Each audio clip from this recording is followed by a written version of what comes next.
Hello everyone, Sahakari race plus junior accountant company ക്ലാസ്സിലേക്ക് എല്ലാവർക്കും സ്വാഗതം. അപ്പോൾ ഇന്നത്തെ ക്ലാസ്സിൽ നമ്മൾ ഡിസ്കസ് ചെയ്യാൻ പോകുന്നത് കമ്പനി ലോയുടെ ഇൻട്രൊഡക്ഷൻ ടു കമ്പനി ലോ ആണ്. ഇന്നത്തെ ക്ലാസ്സിൽ നമ്മൾ ഡിസ്കസ് ചെയ്യാൻ പോകുന്ന ടോപ്പിക്ക്. അതായത് എന്താണ് കമ്പനി ലോ, ഏത് ആക്റ്റാണ് കറൻ്റ്ലി നമ്മൾ ഇന്ത്യയിൽ ഫോളോ ചെയ്യുന്നത്, എങ്ങനെയാണ് ആ ഒരു ആക്ടിൻ്റെ ഡെവലപ്മെൻറ്റ്സ് അല്ലെങ്കിൽ എങ്ങനെയാണ് ആ ഒരു ആക്ട് ഫോം ചെയ്തത്, അതേപോലെ തന്നെ കമ്പനി എന്താണ്, കമ്പനിയുടെ ഫീച്ചേഴ്സ്, ഇത്രയും കാര്യങ്ങളാണ് ഈ ഒരു ക്ലാസ്സിൽ നമ്മൾ ഇന്ന് കവർ ചെയ്യാനായിട്ട് പോകുന്നത്. ഓക്കെ, സോ ഫസ്റ്റ് തന്നെ നമുക്ക് എന്താണ് കമ്പനീസ് ആക്ട് അല്ലെങ്കിൽ ഏത് ആക്റ്റാണ് നമ്മൾ കറൻ്റ്ലി ഫോളോ ചെയ്യുന്നത് എന്നുള്ള ആ ഒരു ചെറിയൊരു ഇൻട്രൊഡക്ഷനോട് കൂടിയിട്ട് തുടങ്ങാം. അപ്പോൾ കമ്പനീസ് ആക്ട് അല്ലേ, അപ്പോൾ കമ്പനികളുടെ ആക്ട്. ഇപ്പം നമ്മളൊരു ഇന്ത്യൻ ഇൻഡിവിജ്വൽ അല്ലെങ്കിൽ ഇന്ത്യൻ സിറ്റിസൺ എന്നുള്ള രീതിയിൽ നമ്മൾ ഫോളോ ചെയ്യേണ്ട റൂൾസ് ആൻഡ് റെഗുലേഷൻസ് അല്ലെങ്കിൽ നമ്മുടെ റൈറ്റ്സ്, നമ്മൾ ചെയ്യേണ്ട കാര്യങ്ങൾ അല്ലെങ്കിൽ നമ്മൾ അത് വയലേറ്റ് ചെയ്യുമ്പോൾ നമുക്ക് വരുന്ന പണിഷ്മെൻറ്റ്സ്, ഇതെല്ലാം കൃത്യമായിട്ട് മെൻഷൻ ചെയ്തിരിക്കുന്നത് എവിടെയാണ്? ഇന്ത്യൻ കോൺസ്റ്റിറ്റ്യൂഷനിലാണ് അല്ലേ. അപ്പോൾ ഇന്ത്യൻ ഇൻഡിവിജ്വൽ അല്ലെങ്കിൽ ഇന്ത്യൻ പേഴ്സൺ എന്നുള്ള രീതിയിൽ, ഒരു ഇൻഡിവിജ്വൽ അല്ലെങ്കിൽ സിറ്റിസൺ എന്നുള്ള രീതിയിൽ ഞാൻ ഫോളോ ചെയ്യേണ്ടത് ഇതാണ്, Indian കോൺസ്റ്റിറ്റ്യൂഷനാണ്.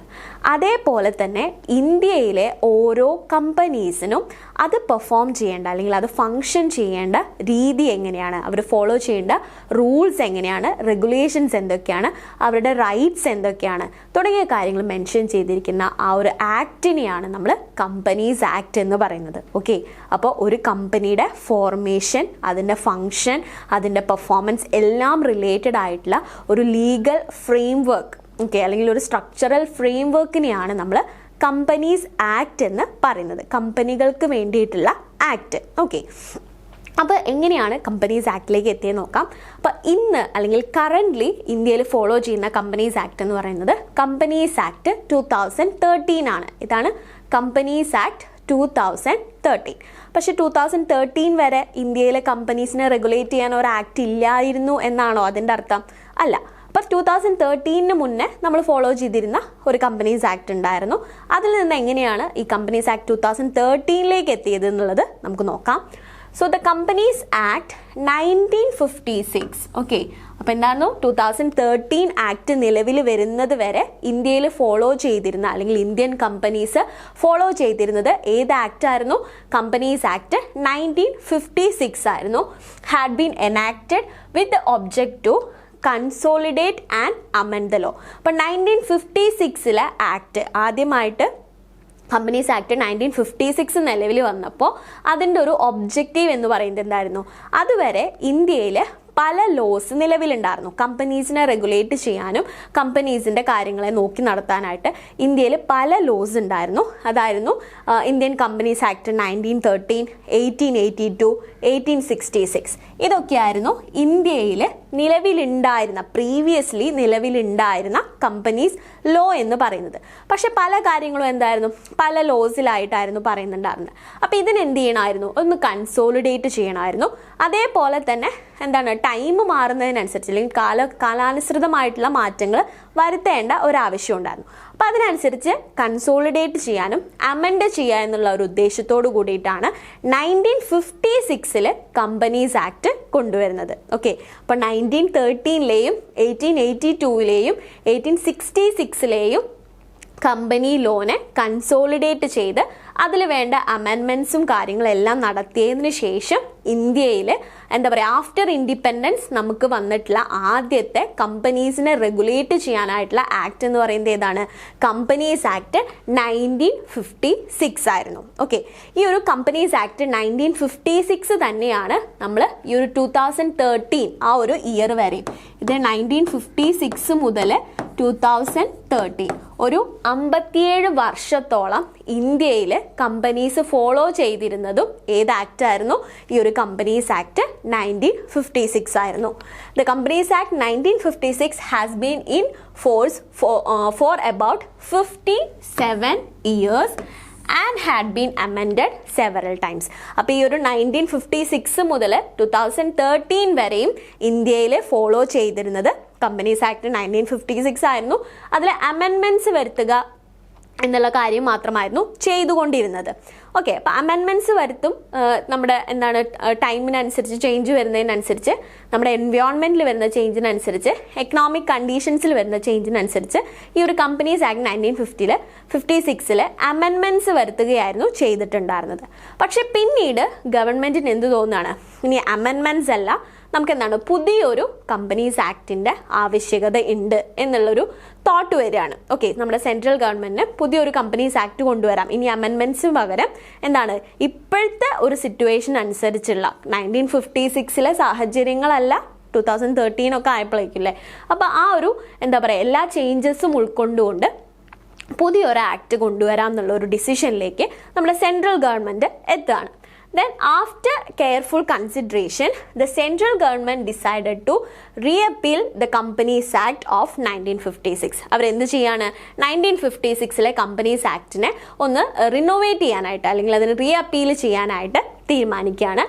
And to enact new legislation to provide for new provisions to meet the changed national and international economic environment and accelerate the expansion and growth of economy. ഇപ്പം എന്തിനു വേണ്ടിയിട്ടാണ് ഈ ഒരു ചേഞ്ച് കൊണ്ടുവരാനായിട്ട് സെൻട്രൽ ഗവൺമെൻറ് തീരുമാനിച്ചത്? കാരണം എന്താണ്, നമ്മൾ ഓൾറെഡി പറഞ്ഞു 1956 ഒരു സാഹചര്യങ്ങളോ കാര്യങ്ങളോ അല്ല, എല്ലാത്തിലും ചേഞ്ച് വരികയാണ് അല്ലേ. ഇപ്പം 1991 നമ്മൾ LPG, liberalisation, privatisation, nationalisation, globalisation, ഈ പറയുന്ന കാര്യങ്ങളെല്ലാം ന്യൂ ഇക്കണോമിക് പോളിസി ഇൻട്രൊഡ്യൂസ് ചെയ്തു. അപ്പം അതിനനുസരിച്ച് തന്നെ എന്താണ് നമ്പർ ഓഫ് കമ്പനീസിൻ്റെ എണ്ണം കൂടി, അതേപോലെ തന്നെ ഇൻ്റർനാഷണൽ ട്രേഡ് കൂടി, അങ്ങനെ ഒരുപാട് ചേഞ്ചസ് വന്നു. അപ്പം എന്താണ്, അപ്പം നമ്മുടെ എക്സിസ്റ്റിംഗ് ആക്ട് പോരാ. അപ്പം ഈ പറയുന്ന സാഹചര്യങ്ങളെല്ലാം, ഈ പറയുന്ന ചേഞ്ചസിനെ എല്ലാം ഉൾക്കൊള്ളാൻ പറ്റുന്ന ഒരു പുതിയൊരു ആക്ട് വേണം. അതേപോലെ തന്നെ it should accelerate the expansion and growth of our economy.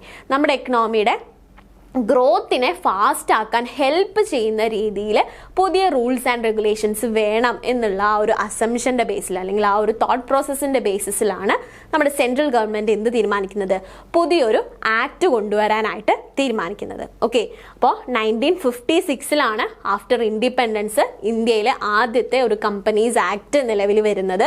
അതിന് മുന്നേ ഉണ്ടായിരുന്ന 1866 1882 1913 കമ്പനി ലോസിനെ കൺസോളിഡേറ്റ് ചെയ്താണ് 1956 ഈ ഒരു ആക്ട് വരുന്നത്.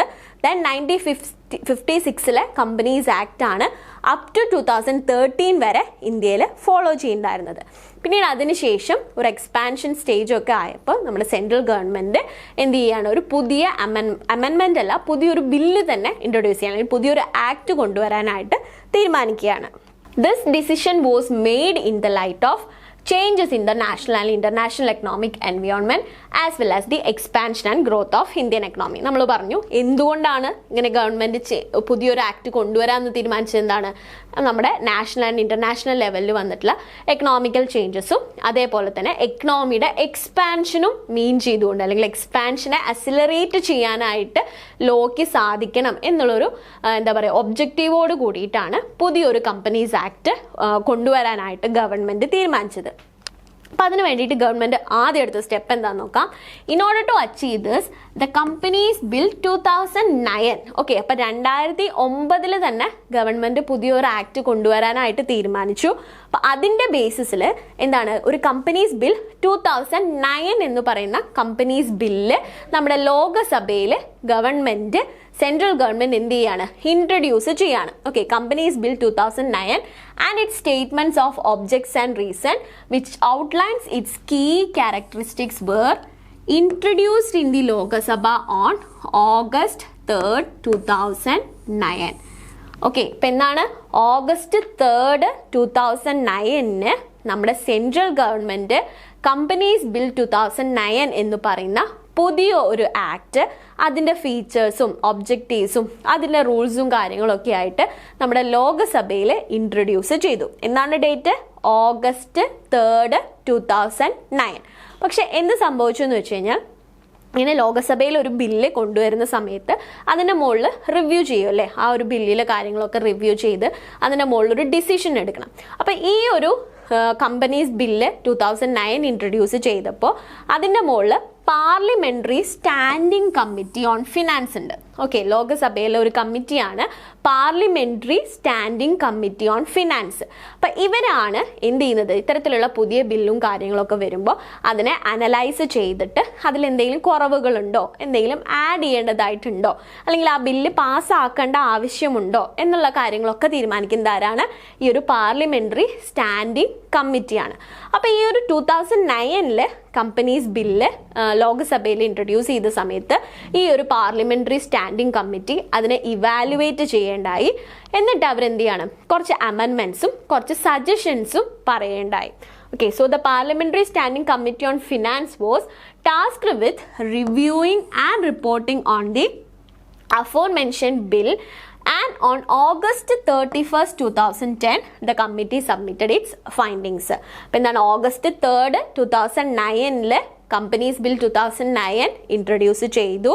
അതിൻ്റെ റിവ്യൂവും കാര്യങ്ങളൊക്കെ കഴിഞ്ഞിട്ട് parliamentary standing committee August 31st, 2010, 1 year അപ്പോഴേക്കും കഴിഞ്ഞു കേട്ടോ, ഓഗസ്റ്റ് 31st, 2010 അവരുടെ റിപ്പോർട്ട് സബ്മിറ്റ് ചെയ്തത്. അപ്പോൾ ആസ് പെർ അവരുടെ റിപ്പോർട്ട് അല്ലെങ്കിൽ as per parliamentary standing committee report എന്താണ്, കുറച്ച് സജഷൻസും അമെൻമെന്റ്സും ഈ ഒരു ബില്ലിൽ അവർ പറഞ്ഞിട്ടുണ്ടായിരുന്നു. The central government received a number of recommendations for changes. എന്താണ്, ഈ ഒരു ബില്ലിൽ പറയുന്ന കാര്യങ്ങൾ ചേഞ്ച് ചെയ്യാനായിട്ടുള്ള ഒരുപാട് റെക്കമെൻഡേഷൻസ് സെൻട്രൽ ഗവൺമെന്റിന് കിട്ടുകയുണ്ടായി. After it was introduced in the Lok Sabha. In the report of the Parliamentary Standing Committee on Finance also included number of recommendations. അപ്പോൾ ഈ ഒരു ബില്ലിൽ, ഈ ഒരു കമ്പനീസ് ബിൽ 2009 പല പ്രശ്നങ്ങളും ഉണ്ടായിരുന്നു. അപ്പോൾ എന്താണ്, അതൊക്കെ അമെൻഡ് ചെയ്യാനായിട്ട് അല്ലെങ്കിൽ അത് ചേഞ്ച് ചെയ്യാനായിട്ടുള്ള റെക്കമെൻഡേഷൻസ് ആണ്. കൂടുതലും എന്താണ്, ചേഞ്ച് ചെയ്യണം എന്നുള്ള ഒരു ആവശ്യമാണ് ഈ ഒരു കമ്പനീസ് ബില്ല് 2009 ഇൻട്രൊഡ്യൂസ് ചെയ്ത സമയത്ത് സെൻട്രൽ ഗവൺമെന്റിന് കിട്ടിയൊരു റെസ്പോൺസ് എന്ന് പറയുന്നത്. In view of the large അമെൻമെന്റ്സ് to the companies bill 2009 arising out of the recommendations of Parliamentary Standing Committee of Finance and suggestions of stakeholders, the central government decided to withdraw the company's bill. അപ്പോൾ എന്താണ്, ഇത്തരത്തിൽ ഈ ഒരു bill companies bill 2009 ഒരുപാട് ചേഞ്ചസും എന്താ പറയുക, recommendations four ചേഞ്ചസും suggestions four ചേഞ്ചസും ആയപ്പോൾ central government എന്ത് തീരുമാനിച്ചു, ഇത് അമെൻഡ് ചെയ്യൊന്നും വേണ്ട, ഇത് വിഡ്രോ ചെയ്യാം. ഓക്കെ, അത്രയും എന്താണ് ചേഞ്ചസ് ആണ് എല്ലാവരും റെക്കമെൻഡ് ചെയ്തത്. ആ ഒരു ബില്ല് പോരാ എന്നുള്ളതായിരുന്നു, കമ്പനീസ് ബില്ല് 2009 പോരാ അല്ലെങ്കിൽ അത് എഫിഷ്യൻ്റ് അല്ല എന്നുള്ളൊരു റെസ്പോൺസ് ആയിരുന്നു ആർക്ക് കിട്ടിയത്, നമ്മുടെ സെൻട്രൽ ഗവൺമെൻറ്റിന് കിട്ടിയത്. അപ്പം എന്താണ്, പാർലമെന്ററി സ്റ്റാൻഡിംഗ് കമ്മിറ്റിയിൽ നിന്നാണെങ്കിലും അതേപോലെ വേരിയസ് സ്റ്റേക്ക് ഹോൾഡേഴ്സ് ആണെങ്കിലും, സ്റ്റേക്ക് ഹോൾഡേഴ്സ് എന്ന് പറഞ്ഞാൽ എന്താണ്, എല്ലാ തരത്തിലുമുള്ള ഈ ഒരു ആക്ടിവിറ്റിയിൽ ഇൻട്രസ്റ്റഡ് ആയിട്ടുള്ള ആളുകൾ അല്ലേ, ഈ ഒരു കമ്പനീസ് ബില്ലുമായിട്ട് റിലേറ്റഡ് ആയിട്ട് അതിൻ്റെ ബെനിഫിറ്റിന് വേണ്ടി അല്ലെങ്കിൽ അതിൽ ഇൻട്രസ്റ്റഡ് ആയിട്ടുള്ള എല്ലാ ഗ്രൂപ്പ് ഓഫ് പീപ്പിൾസിനെയും നമുക്ക് സ്റ്റേക്ക് ഹോൾഡേഴ്സ് ആയിട്ട് കൺസിഡർ ചെയ്യാം. അപ്പോൾ ഈ സ്റ്റേക്ക് ഹോൾഡേഴ്സും പാർലമെന്ററി സ്റ്റാൻഡിംഗ് കമ്മിറ്റിയൊക്കെ ഈ ഒരു ബില്ലിൻ്റെ എഫിഷ്യൻസി എന്താണ് ക്വസ്റ്റ്യൻ ചെയ്യുന്ന രീതിയിലായിരുന്നു റെക്കമെൻഡേഷൻസും കാര്യങ്ങളൊക്കെ പറഞ്ഞത്. അപ്പോൾ എന്ത് തീരുമാനിക്കുകയാണ് സെൻട്രൽ ഗവൺമെൻറ്, ഈ ചേഞ്ചസ് ഒക്കെ കൊണ്ടുവരുന്നതിനേക്കാൾ നല്ലത് ഇത് വിഡ്രോ ചെയ്യാം, ഇതിന് പകരം ഈ പറയുന്ന റെക്കമെൻഡേഷൻസ് ഒക്കെ ഇൻക്ലൂഡ് ചെയ്തുകൊണ്ട് പുതിയൊരു ബില്ല് ഇൻട്രൊഡ്യൂസ് ചെയ്യാമെന്നാണ് സെൻട്രൽ ഗവൺമെൻറ് തീരുമാനിച്ചത്. ഓക്കെ, അപ്പം അതുകൊണ്ട് തന്നെ സെൻട്രൽ ഗവൺമെൻറ് എന്ത് ചെയ്യുകയാണ്, ഈ ഒരു കമ്പനീസ് ബില്ല് 2009 എന്ന് പറയുന്ന ആ ഒരു ബില്ല് വിഡ്രോ ചെയ്യാനായിട്ട് തീരുമാനിച്ചു. And introduced a fresh bill incorporating the recommendations of the standing committee and suggestions of stakeholders. അപ്പോൾ എന്താണ്, കമ്പനീസ് ബില്ല് 2009 വിഡ്രോ ചെയ്തിട്ട് ഒരു പുതിയ ബില്ല് ഇൻട്രൊഡ്യൂസ് ചെയ്യാണ് central government by incorporating all the suggestions and recommendations of standing committee as well as stakeholders. എന്താണ്, standing committee പറഞ്ഞ റെക്കമെൻഡേഷൻസും സ്റ്റേക്ക് holders പറഞ്ഞ റെക്കമെൻഡേഷൻസും എല്ലാം ഇൻക്ലൂഡ് ചെയ്തുകൊണ്ട് പുതിയൊരു ബില്ല് കൊണ്ടുവരാനായിട്ട് സെൻട്രൽ ഗവൺമെൻറ് തീരുമാനിച്ചു. ഓക്കെ, അപ്പം 1956 ആക്ടിനെ റിനോവേറ്റ് ചെയ്യണം, അതിൽ റീ അപ്പീൽ ചെയ്യണം എന്നുള്ളത് സെൻട്രൽ ഗവൺമെൻറ് തീരുമാനിക്കുകയും അതിന് വേണ്ടിയിട്ട് ഒരു കമ്പനീസ് ബില്ല് 2009 അവർ ഇൻട്രൊഡ്യൂസ് ചെയ്യുകയും ചെയ്തു. പക്ഷേ അതെന്ത് സംഭവിക്കുകയാണ്, ലോകസഭയിൽ തന്നെ അതിൻ്റെ റിവ്യൂവിൽ അതിന് പലതരത്തിലുള്ള പോരായ്മകൾ കണ്ടെത്തുകയും അത് ചേഞ്ച് ചെയ്യണം എന്നുള്ളൊരു ആവശ്യമാണ് ഉണ്ടായത്. അപ്പോൾ ഗവൺമെൻറ് എന്ത് തീരുമാനിക്കുകയാണ്, അത് വിഡ്രോ ചെയ്തിട്ട് ഈ പറഞ്ഞ റെക്കമെൻഡേഷൻസും സജഷൻസും എല്ലാം ഇൻക്ലൂഡ് ചെയ്തുകൊണ്ട് പുതിയൊരു ബില്ല് ഫോം ചെയ്യാനായിട്ട് തീരുമാനിച്ചു. അങ്ങനെയാണ് നമ്മുടെ കമ്പനീസ് ബില്ല് 2012 ഉണ്ടാകുന്നത്. Okay, so the companies bill 2012 was introduced and passed in Lok Sabha on 18th December 2012. ഈ ഡേറ്റ് എല്ലാം ഇമ്പോർട്ടൻ്റ് ആണ് കേട്ടോ. ഓരോ ഒബ്ജക്റ്റീവ് ക്വസ്റ്റ്യൻസ് ആണ് നമുക്ക് ഈ ഓരോ ഡേറ്റ്സിൽ ഇരിക്കുന്നത്. ഓക്കെ, അപ്പം എന്താണ് കമ്പനീസ് ബില്ല് 2012 അവർ ഇൻട്രൊഡ്യൂസ് ചെയ്തു. അത് ലോക്സഭയിൽ എന്നാണ് പാസ്സാവുന്നത് 18th December 2012. 18th December 2012 ഈ ഒരു പുതിയ ബില്ല് ലോക്സഭയിൽ പാസ്സായി. ഓക്കെ, അപ്പോൾ അമെൻമെൻറ്റ് എന്താ പറയുക റിവ്യൂവും കാര്യങ്ങളൊക്കെ കഴിഞ്ഞ് എല്ലാം ഓക്കെയാണ്, പുതിയ ബില്ല് ഓക്കെയാണെന്ന് ലോക്സഭയിൽ നിന്ന് അതിനെന്താണ് ഒരു കൺഫർമേഷൻ കിട്ടുകയാണെന്ന് 18th December 2012. അപ്പോൾ നമുക്കറിയാം ഇന്ത്യയിൽ എങ്ങനെയാണ് രണ്ട് പാർലമെൻ്ററി ഹൗസസ് ഉണ്ട്. നമുക്ക് ലോക്സഭയുണ്ട്, രാജ്യസഭയുണ്ട്. അപ്പോൾ ലോക്സഭയിൽ പാസ്സായതിനു ശേഷം ബില്ല് എവിടെ പാസ്സാണോ ഇനി രാജ്യസഭയിൽ പാസ്സാവണം. അപ്പോൾ ഈ ഒരു കമ്പനീസ് ബില്ല് 2012 ലോക്സഭയിൽ 18th December 2012 പാസ്സായി and by Rajya Sabha on 8th August 2013. അപ്പോൾ ലോക്സഭയിൽ എന്നാണ് 18th December 2012. ഓക്കെ, ലോക്സഭയിൽ 18th December 2012 നമ്മുടെ കമ്പനീസ് ബിൽ 2012 പാസ്സായത്. ദെൻ രാജ്യസഭയിൽ എന്നാണ് 8th August 2013. Okay, 8th August 2013 രാജ്യസഭയിൽ ഈ ഒരു ബില്ല് പാസ്സാകുന്നത്. അപ്പോൾ ലോക്സഭയും രാജ്യസഭയും പാസ്സായതിനു ശേഷം ബില്ല് ആരുടെ എന്താ പറയുക അപ്രൂവലിന് വേണ്ടിയിട്ട് അയക്കണം? പ്രസിഡന്റ് ഓഫ് ഇന്ത്യയുടെ അപ്രൂവലിന് വേണ്ടിയിട്ട് അയക്കണം. Then assented by the president of India on 29th August 2013. അപ്പോൾ പ്രസിഡന്റിന്റെ കൺഫർമേഷൻ എന്നാണ് കിട്ടുന്നത് 29th August 2013. അപ്പോൾ 2012 ബില്ലാണെന്നുണ്ടെങ്കിലും അത് രാജ്യസഭയിൽ പാസ്സാക്കുമ്പോഴേക്ക് 2013 ആയി. അതിനുശേഷം നമ്മുടെ പ്രസിഡന്റിന്റെ അപ്രൂവൽ കിട്ടിയപ്പോൾ 29th August 2013 ആയി. And finally the notification came out on 13th August 2013. അപ്പം എന്നാണ് നോട്ടിഫിക്കേഷൻ വന്നത്, അല്ലെങ്കിൽ അത് എന്താ പറയുക പബ്ലിക്കായി, അല്ലെങ്കിൽ അത് കൺഫേം ആയി എന്ന് പറയുന്ന ആ ഒരു നോട്ടിഫിക്കേഷൻ എന്താണ്? പുതിയ കമ്പനീസ് ആക്ട് വന്നു എന്ന് പറയുന്ന നോട്ടിഫിക്കേഷൻ 13th August 2013. ഓക്കെ, അപ്പോൾ 13th August 2013 ഓക്കെ നമ്മുടെ പുതിയ കമ്പനീസ് ആക്ട് നിലവിൽ വന്നു എന്ന് പറയാനായി സാധിക്കുന്ന ഡേറ്റ്. ഓക്കെ, അപ്പോൾ കമ്പനീസ് ബില്ല് 2012 ആണെന്നുണ്ടെങ്കിലും അത് പാസ്സായി വന്നപ്പോഴേക്കും 2013 ആയി. അതുകൊണ്ടാണ് ഇതിന് എന്ത് പറയുന്നത്? കമ്പനീസ് ആക്ട് 2013 എന്ന് പറയുന്നത്. ഓക്കെ, അപ്പം നിലവിൽ ഇന്ത്യയിൽ ഫോളോ ചെയ്യുന്നത് ഏതാണ്? ഈ ഒരു കമ്പനീസ് ആക്ട് 2013 ആണ്. ഓക്കെ, അപ്പം 1956 നമ്മൾ സ്റ്റാർട്ട് ചെയ്തു. അതിന് അമെൻഡ് ചെയ്യാനായിട്ടുള്ള ഡിസിഷൻ എടുത്തു. അമെൻഡ് ചെയ്യാനായിട്ട് ആദ്യം ഒരു ബില്ല് 2009 ഇൻട്രൊഡ്യൂസ് ചെയ്തു. പക്ഷെ അത് പിന്നീട് വിഡ്രോ ചെയ്തിട്ട് 2012 പുതിയൊരു ബില്ല് ഇൻട്രൊഡ്യൂസ് ചെയ്തു. ആ ഒരു ബില്ലിന് ലോകസഭയിൽ 18th December 2012 അപ്രൂവൽ കിട്ടി. രാജ്യസഭയിലോ 8th August 2013 അപ്രൂവൽ കിട്ടി. ദെൻ അതിൻ്റെ ഒഫീഷ്യൽ നോട്ടിഫിക്കേഷൻ 13th August 2013 വരുന്നത്, പ്രസിഡന്റിന്റെ കൺഫർമേഷനൊക്കെ ശേഷം. അപ്പോൾ അതുകൊണ്ട് നമ്മുടെ കമ്പനീസ് ആക്ട് എന്താണ്? കമ്പനീസ് ആക്ട് 2013 ആണ് കറൻ്റ്ലി നമ്മൾ ഫോളോ ചെയ്യുന്ന കമ്പനികളുടെ ലോ എന്ന് പറയുന്നത്, അല്ലെങ്കിൽ കമ്പനീസ് ഫോളോ ചെയ്യേണ്ട ആ ഒരു ലീഗൽ സ്ട്രക്ചർ എവിടെയാണ് മെൻഷൻ ചെയ്തിരിക്കുന്നത്? ഈ ഒരു കമ്പനീസ് ആക്ട് 2013 മെൻഷൻ ചെയ്തിരിക്കുന്നത്. ഓക്കെ, അപ്പം ഇങ്ങനെയാണ് ഇന്ത്യയിലെ നമ്മളിപ്പോൾ ഫോളോ ചെയ്യുന്ന കമ്പനീസ് ആക്ടിലേക്ക് നമ്മൾ എത്തിയത്. ക്ലിയർ ആയെന്ന് വിചാരിക്കുന്നു. Next, objectives of the companies act. ഇനി എന്താണ് ഈ ഒരു 2013 കമ്പനീസ് ആക്ടിൻ്റെ ഒബ്ജക്റ്റീവ് എന്ന് നമുക്ക് നോക്കാം. to achieve transparency, accountability and high standards of corporate governance and management. എന്താണ് ട്രാൻസ്പെറൻസി, അക്കൗണ്ടബിലിറ്റി? കമ്പനീസ് എന്താണ്? കമ്പനീസ് അല്ലെങ്കിൽ business organisations they have some certain commitments towards the society where they are existing. അല്ലേ, companies അല്ലെങ്കിൽ organisations ഒരു സൊസൈറ്റിയിലാണ് exist ചെയ്യുന്നത്. ആ സൊസൈറ്റിയോട് അവർക്ക് എന്തുണ്ട്? certain commitments ഉണ്ട്. അപ്പോൾ അത് എന്താണ്? ഫുൾഫിൽ ചെയ്യുന്നില്ലേ? അവർ റെസ്പോൺസിബിൾ അല്ലേ? അവരുടെ ആക്ടിവിറ്റീസ് ട്രാൻസ്പെറൻ്റ് അല്ലേ? തുടങ്ങിയ കാര്യങ്ങൾ എൻഷുർ ചെയ്യുക, അല്ലെങ്കിൽ അതിന് വേണ്ട റൂൾസ് ആൻഡ് റെഗുലേഷൻസ് ഫിക്സ് ചെയ്യുക എന്നുള്ളതായിരുന്നു ഒന്നാമത്തെ കമ്പനീസ് ആക്ട് 2013 ഒബ്ജക്റ്റീവ്. ഇപ്പം എന്താണ്? കമ്പനീസ് അല്ലെങ്കിൽ ബിസിനസ് ഓർഗനൈസേഷൻസിന് they have certain social commitments, അല്ലെങ്കിൽ അവർ കൃത്യമായിട്ട് അവരുടെ സ്റ്റേക്ക് ഹോൾഡേഴ്സിൻ്റെ ഇൻട്രസ്റ്റ് അനുസരിച്ച് വേണം പെർഫോം ചെയ്യാനായിട്ട്. അത് എൻഷുർ ചെയ്യുക. അപ്പോൾ കമ്പനീസിൻ്റെ പെർഫോമൻസിലെ ട്രാൻസ്പെറൻസിയും അക്കൗണ്ടബിലിറ്റിയും എൻഷുർ ചെയ്യുക എന്നുള്ളതായിരുന്നു ഒന്നാമത്തെ ഒബ്ജക്റ്റീവ്. അതിന് വേണ്ട റൂൾസും കാര്യങ്ങളൊക്കെ ഫിക്സ് ചെയ്യുക. Then the second one, to enforce stricter action against fraud.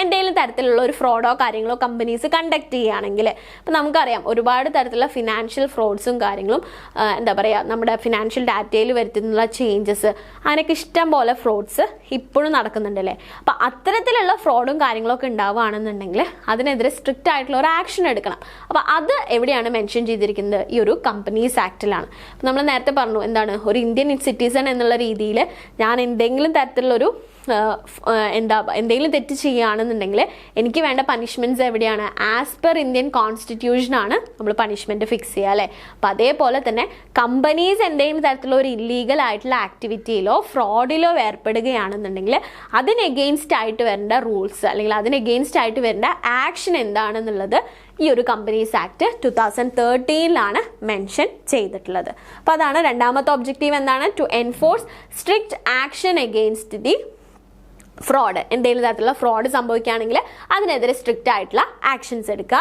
Then the third one, to set up institutional structures in the form of various authorities, bodies and panels as well as by recognition of various roles for professionals and other experts.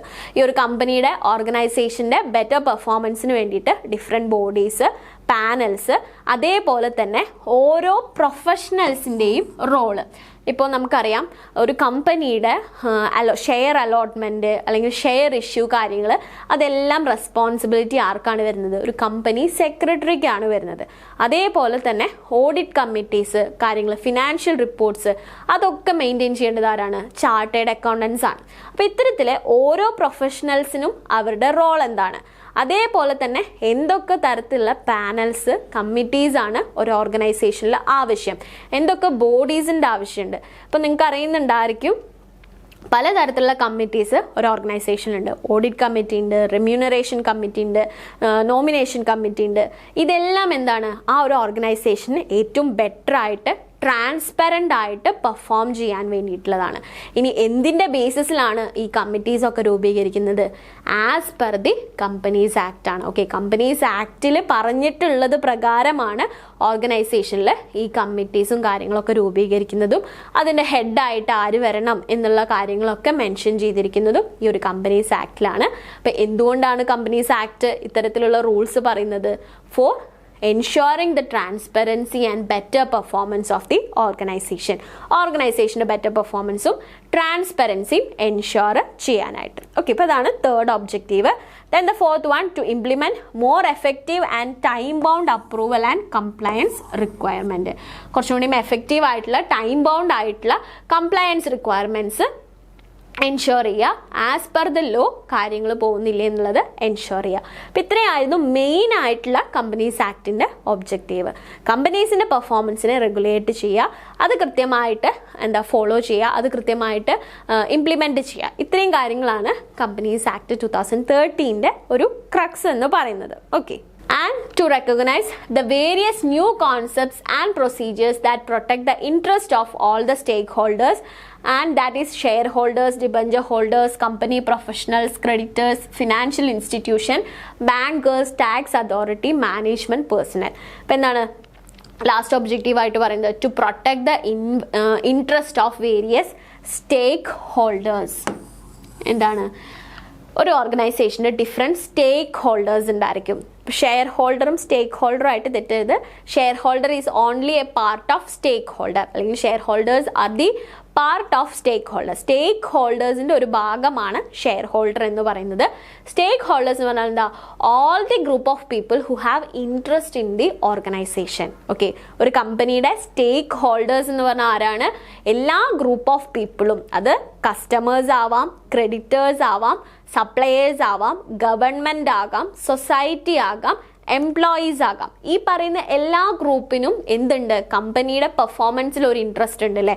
Company നന്നായി perform ചെയ്താൽ മാത്രമേ, അല്ലെങ്കിൽ നല്ല qualitative products provide ചെയ്താൽ മാത്രമേ customers okay ആവുള്ളൂ. Company നന്നായി perform ചെയ്താൽ മാത്രമേ എംപ്ലോയീസിന് കൃത്യമായിട്ട് റെമ്യൂണറേഷനും സാലറിയും കിട്ടുള്ളൂ. അതേപോലെ തന്നെ കമ്പനി നന്നായി പെർഫോം ചെയ്താലേ ടാക്സ് ആയിട്ട് ഗവൺമെൻറ്റിന് കോർപ്പറേറ്റ് ടാക്സ് കളക്ട് ചെയ്യാനായിട്ട് സാധിക്കുള്ളൂ. അപ്പോൾ ഈ എല്ലാ ഗ്രൂപ്പ്സും എന്താണ്? ഈ ഒരു കമ്പനിയുടെ പെർഫോമൻസിൽ ഇൻട്രസ്റ്റഡ് ആയിട്ടുള്ള ആളുകളാണ്. കമ്പനി നന്നായി പെർഫോം ചെയ്യണമെന്ന് ആഗ്രഹിക്കുന്ന വ്യക്തികളാണല്ലേ. അപ്പോൾ ഈ ഒരു ഗ്രൂപ്പിന് അല്ലെങ്കിൽ ഓരോ ഇൻഡിവിജ്വൽസിനെയും നമുക്ക് എന്തായിട്ട് കൺസിഡർ ചെയ്യാം? സ്റ്റേക്ക് ഹോൾഡർ ആയിട്ട് കൺസിഡർ ചെയ്യാം. സ്റ്റേക്ക് ഹോൾഡർ എന്ന് പറഞ്ഞാൽ ആരാണ്? All those groups of people who have A specific interest in the performance of the company. കമ്പനിയുടെ പെർഫോമൻസിൽ ഒരു സ്പെഷ്യൽ ഇൻട്രസ്റ്റോ അല്ലെങ്കിൽ സ്പെസിഫിക് ആയിട്ടുള്ള ഇൻട്രസ്റ്റോ ഉള്ള ഗ്രൂപ്പിനെ അല്ലെങ്കിൽ ഇൻഡിവിജ്വൽസിനെ നമുക്ക് സ്റ്റേക്ക് ഹോൾഡർ എന്ന് പറയാം. അപ്പോൾ ഇതിലാണ് നമ്മുടെ ഷെയർ ഹോൾഡേഴ്സും ഡിബഞ്ചർ ഹോൾഡേഴ്സും പ്രൊഫഷണൽസും എല്ലാം വരുന്നത്. അപ്പോൾ ഇവരുടെയൊക്കെ ഇൻട്രസ്റ്റിനെ പ്രൊട്ടക്റ്റ് ചെയ്യാം. അപ്പോൾ ഷെയർ ഹോൾഡേഴ്സ് അവരെന്താണ്? അവരുടെ ഫണ്ടാണ് അവർ പ്രൊവൈഡ് ചെയ്യുന്നത്. അവരുടെ സേവിങ്സ് അവർ ഇൻവെസ്റ്റ്മെൻ്റ് ആക്കിയിട്ട് കൊടുക്കുകയാണ് അല്ലേ, അല്ലെങ്കിൽ ക്യാപിറ്റലായിട്ട് കൊടുക്കുന്നു. അപ്പോൾ അതിൻ്റെ മുകളിൽ എന്ത് ചെയ്യണം? കമ്പനി കൃത്യമായിട്ട് റിട്ടേൺ പ്രൊവൈഡ് ചെയ്യണം. അപ്പോൾ അതൊക്കെ കൃത്യമായിട്ട് നടക്കുന്നില്ലേ, അല്ലെങ്കിൽ ഷെയർ ഹോൾഡേഴ്സിൻ്റെ കാര്യങ്ങളൊക്കെ ഓക്കെ അല്ലേ? അതേപോലെ തന്നെ എല്ലാ സ്റ്റേക്ക് ഹോൾഡേഴ്സിൻ്റെയും ഇൻട്രസ്റ്റ് സാറ്റിസ്ഫൈ ചെയ്യുന്ന രീതിയിലല്ലേ കമ്പനി പെർഫോം ചെയ്യുന്നത് എന്നൊക്കെ ഇൻഷുർ ചെയ്യുക എന്നുള്ളതും എന്തിൻ്റെ ഒരു ഒബ്ജക്റ്റീവാണ്? കമ്പനീസ് ആക്ട് 2013 ഒബ്ജക്റ്റീവാണ്. ഓക്കെ, കമ്പനീസ് ആക്ട് 2013 ഈ പറയുന്ന എല്ലാ സ്റ്റേക്ക് ഹോൾഡേഴ്സിൻ്റെയും ഇൻട്രസ്റ്റിനെ പ്രൊട്ടക്റ്റ് ചെയ്യാൻ വേണ്ടിയിട്ടുള്ള റൂൾസ് ആൻഡ് റെഗുലേഷൻസ് ഉണ്ട്. ഓക്കെ, അപ്പം ഇത്രയാണ് ഒബ്ജക്റ്റീവ്സ് ഓഫ് കമ്പനീസ് ആക്ട് 2013 വരുന്നത്. Then these are the features of Companies Act 2013. 2013 Companies Actന്റെ special features ആണ്. ഏതൊക്കെയാണെന്ന് നമുക്ക് നോക്കാം. It was notified on 13th August 2013. നമ്മൾ നേരത്തെ പറഞ്ഞിട്ടുണ്ടായിരുന്നു, ലോകസഭയിലെയും രാജ്യസഭയിലെയും ഒക്കെ എന്താണ് പാസ്സായതിനു ശേഷം ആ ഒരു bill, companies bill 2012, then 13th August 2013 അതിൻ്റെ ഒഫീഷ്യൽ നോട്ടിഫിക്കേഷൻ വരുന്നത്.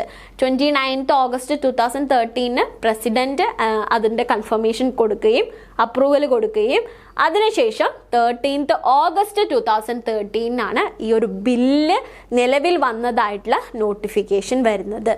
Then it contains 470 sections. എത്ര സെക്ഷൻസ് ആണ് നമ്മുടെ കമ്പനീസ് ആക്ട് 2013 470 സെക്ഷൻസ്. 470 സെക്ഷൻസ് ആണ് ഈ ഒരു കമ്പനീസ് ആക്ട് 2013 വരുന്നത്. And it consist of 29 chapters and 7 schedules. ഈ ഒരു 470 സെക്ഷനിലായിട്ട് 29 ചാപ്റ്റേഴ്സ്, 7 ഷെഡ്യൂൾസ്. ഓക്കെ, മറക്കരുത്, ഇമ്പോർട്ടൻ്റ് ആണ്.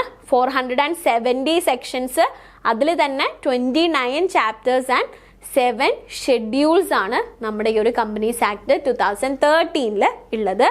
And the act extend to the whole of India.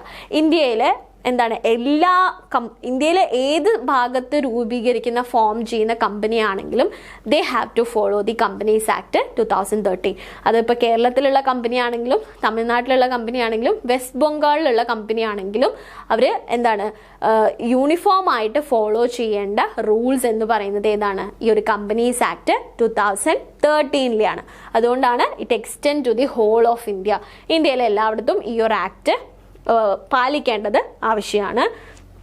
Then the Companies Act 2013 repeals the previous Companies Act 1956. 1956 Companies Actനെ എന്താണ് മാറ്റിയിട്ടാണ്, അല്ലെങ്കിൽ അതിനെ renovate ചെയ്തുകൊണ്ടാണ് ഈ ഒരു Companies Act 2013 നിലവിൽ വന്നത്. ഓക്കെ, അപ്പോൾ ഇത്രയും കാര്യങ്ങളാണ് ഇതിൻ്റെ ബേസിക് ആയിട്ടുള്ള ഫീച്ചേഴ്സ് എന്ന് പറയുന്നത്. ഇതൊക്കെയായിരുന്നു 13th August 2013 ഇത് നോട്ടിഫൈഡ് ആയത്. 470 സെക്ഷൻസ് ആണ്. അതിൽ തന്നെ 29 ചാപ്റ്റേഴ്സ് ആൻഡ് 7 ഷെഡ്യൂൾസ് ആണുള്ളത്. It extends the whole of India. ഇന്ത്യയിൽ മുഴുവൻ ഇത് എക്സ്റ്റെൻഡ് ചെയ്ത് കിടക്കുന്നു. Then it repeals the companies act 1956. ആ ഒരു 57 ഇയേഴ്സോളം ഉണ്ടായിരുന്ന കമ്പനീസ് ആക്ട് 1956 മാറ്റിയിട്ടാണ് കമ്പനീസ് ആക്ട് 2013 നിലവിൽ വരുന്നത്. ഓക്കെ, നെക്സ്റ്റ് നമുക്ക് വരുന്നതാണ് meaning and definition of company. അപ്പോൾ ഇത്രയും നേരം നമ്മൾ കമ്പനീസ് ആക്ട് എന്താണ്, കമ്പനീസ് ആക്ടിൻ്റെ ഫീച്ചേഴ്സ് അല്ലെങ്കിൽ അത് എങ്ങനെ നിലവിൽ വന്നു എന്ന് പറഞ്ഞു. ഇനി എന്താണ് കമ്പനി? ഓക്കെ, കമ്പനികളെ റെഗുലേറ്റ് ചെയ്യാനായിട്ടുള്ള ലീഗൽ ഫ്രെയിം വർക്കാണ് കമ്പനീസ് ആക്ട് എന്ന് നമ്മൾ പറഞ്ഞു. അപ്പോൾ എന്താണ് കമ്പനീസ് എന്ന് നമുക്ക് അറിയണമല്ലേ. അപ്പോൾ നിങ്ങളെല്ലാവരും കേട്ടിട്ടുണ്ടായിരിക്കും ഗൂഗിള്, യൂട്യൂബ്, റിലയൻസ്, അല്ലെങ്കിൽ എന്താ പറയുക സാംസങ്, സൊമാറ്റോ, ഇതെല്ലാം എന്താണ് നമ്മുടെ ലൈഫിൽ, ഡേ ടു ഡേ ലൈഫിൽ നമ്മൾ കേട്ട് നമുക്ക് പരിചയമുള്ള ബ്രാൻഡ് നെയിമുകളാണല്ലേ.